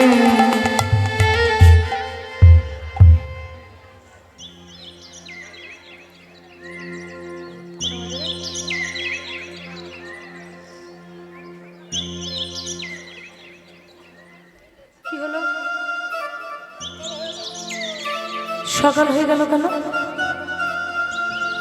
আমি তো দরজায় বসেছিলাম। ও, তাহলে ওর গানটা শুনতে শুনতে হয়তো আমার ঘুম চলে এসেছিল। আরে হরিনামে জাদু মধু আছে গো, হরিনাম শুনলেই ঘুম আসে। আসে না মায়েরা? হরিনাম শুনলে ঘুম আসে না? হ্যাঁ, এখনো সন্ধ্যাবেলায় অনেক দাদু ঠাকুমা ঢুলছে, আমি দেখতে পাচ্ছি। যেই না সকাল হয়ে গেছে, এখন আছে 2টো রাত্রি। এই 2টো রাত্রি এখনো আমার হাতে সময় আছে। আমি আজ রাত্রিতে আবার আসবো। ঠিক পরের দিন রাত্রি নামাচার্য হরিদাস ঠাকুর নাম গাইছে, আর এদিকে লক্ষ্য হীরাবাই মাথায় ঘোমটা নিয়ে চুপি চুপি এসেছে। হরে কৃষ্ণ হরে কৃষ্ণ কৃষ্ণ কৃষ্ণ হরে হরে হরে রাম হরে রাম রাম রাম হরে হরে। হরে কৃষ্ণ হরে কৃষ্ণ কৃষ্ণ কৃষ্ণ হরে হরে হরে হরে রাম রাম রাম হরে হরে। তুমি এসেছো মা? তুমি আজও এসেছো মা? বসো মা, বসো, আমার কাছে বসো। আসলে জানো মা, আমি শপথ করেছি 3 লক্ষবার নাম জপ না করলে আমি জলস্পর্শ করবো না। তাই তুমি বসো, আমার নামের সংখ্যাটা পূরণ হোক। আমি নামের সংখ্যা পূরণ হলেই তোমার সঙ্গে কথা বলবো। হরে কৃষ্ণ কৃষ্ণ কৃষ্ণ হরে হরে হরে রাম হরে রাম রাম রাম হরে হরে। হরে কৃষ্ণ কৃষ্ণ কৃষ্ণ হরে হরে হরে রাম হরে রাম রাম রাম হরে হরে। হরে কৃষ্ণ হরে কৃষ্ণ কৃষ্ণ কৃষ্ণ হরে হরে।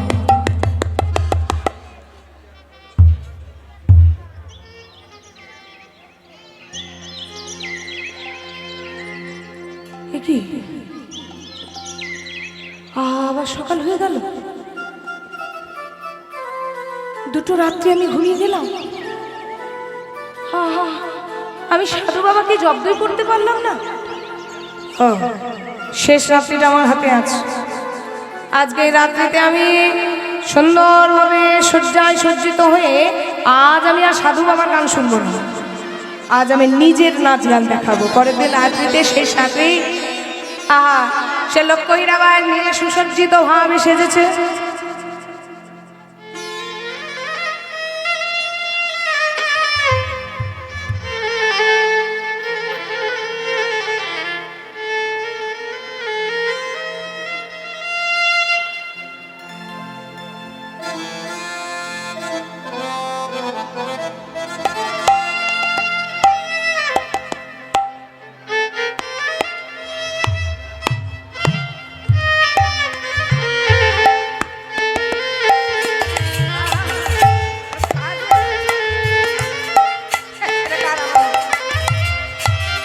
আজকে সে লক্ষ্য হীরাবাই সুন্দর করে সেজে বলছে, আজ আমি আর ওই সাধু বাবার গান শুনবো না।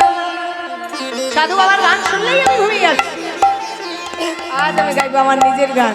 তাই আজকে যেই না কুটিরে গিয়েছে, মধ্যরাত্রিতে কুটিরে গিয়ে আজকে সেই লক্ষ্য হীরাবাই নিজের গান শুরু করেছে। সাধুজি সাধুজি সাধুজি সাধুজি, সাধুজি নাম করছে। সাধুজি গো সাধুজি গো সাধুজি গো একটিবারে মুখ তুলে যাও মোর প্রাণে। হে সাধুজি গো একটিবার মুখ তুলে যাও মোর প্রাণে। সাধুজি গো একটিবারে মুখ তুলে যাও মোর প্রাণে।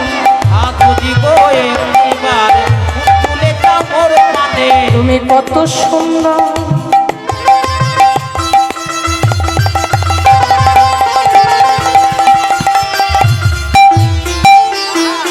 তুমি কত সুন্দর তুমি নিজেও জানো না।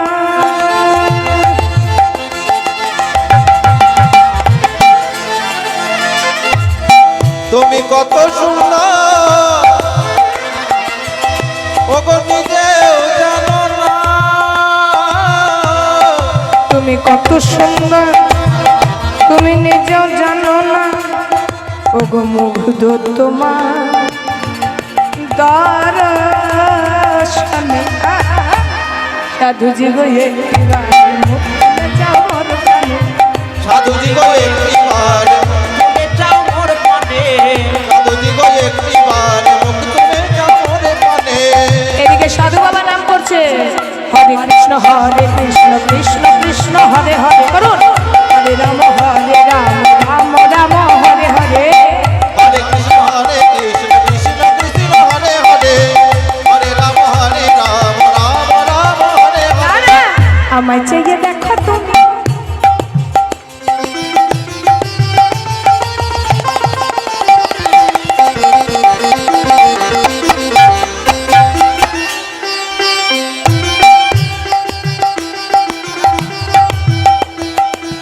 আমায় চাইয়ে দেখো তুমি আমি স্বর্গের ছবি।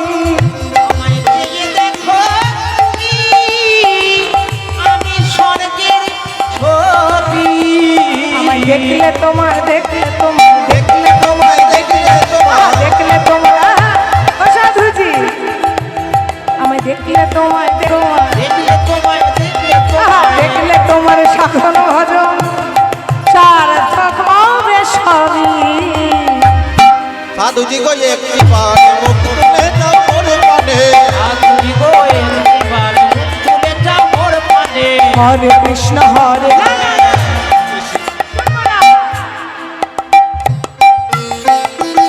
আরে বাজু বাঁধে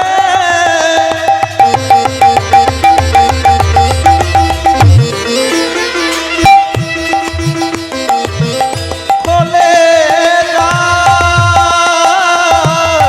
খোলে যায়।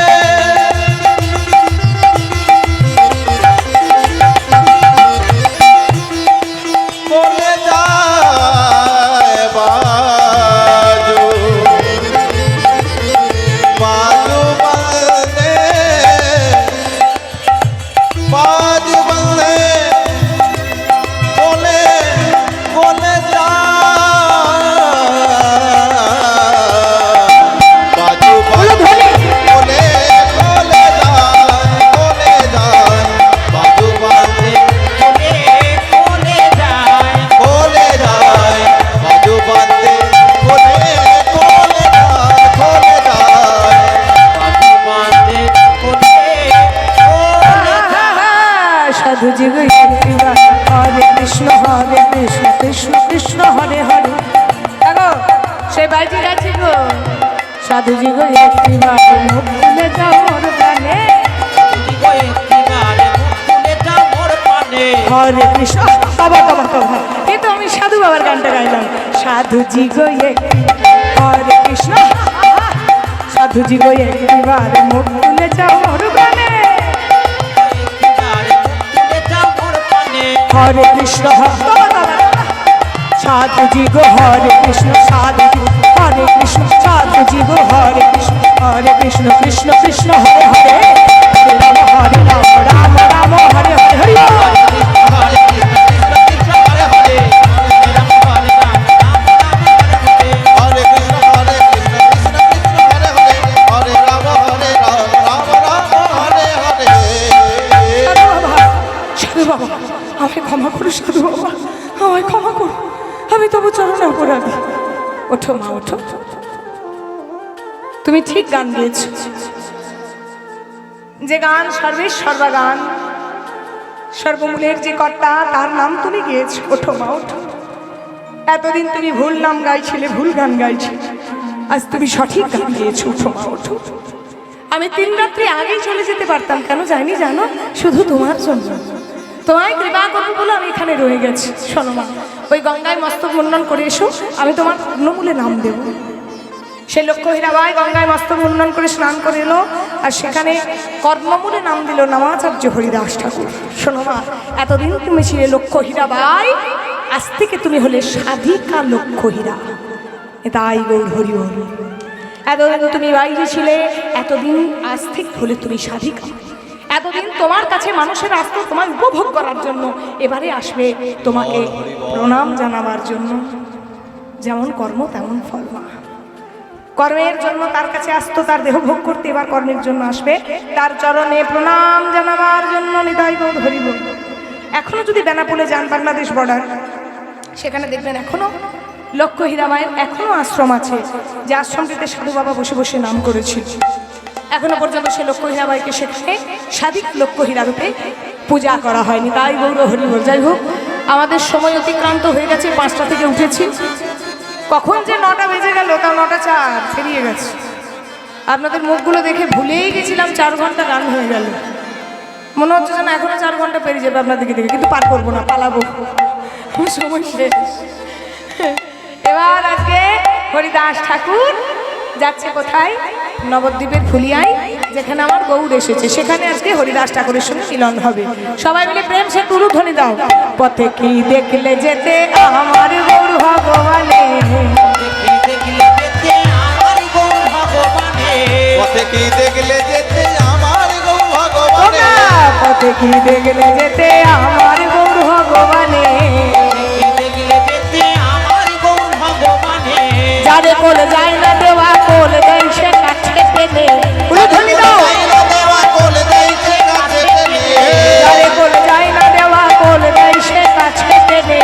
আরে কোলে যায় না দেওয়া কোলে দেইছে কাছে টেনে, পথে কি দেখলে যেতে আমার গৌর ভগবানে, পথে কি দেখলে যেতে আমার গৌর ভগবানে, দেখলে যেতে আমার গৌর ভগবানে।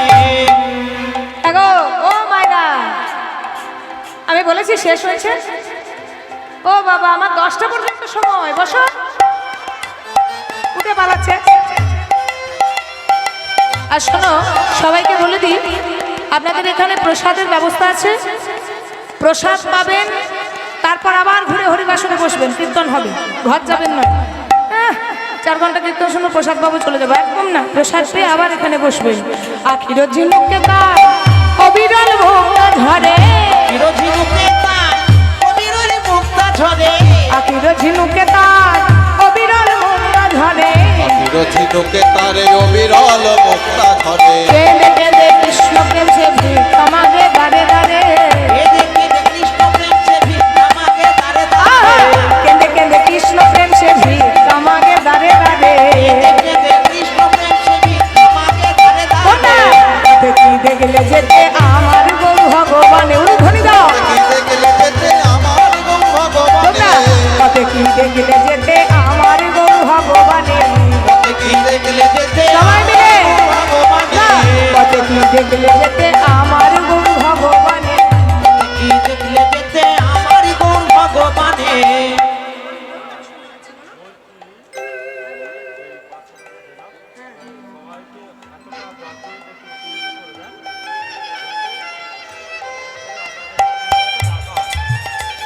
ঠিক আছে ঠিক আছে।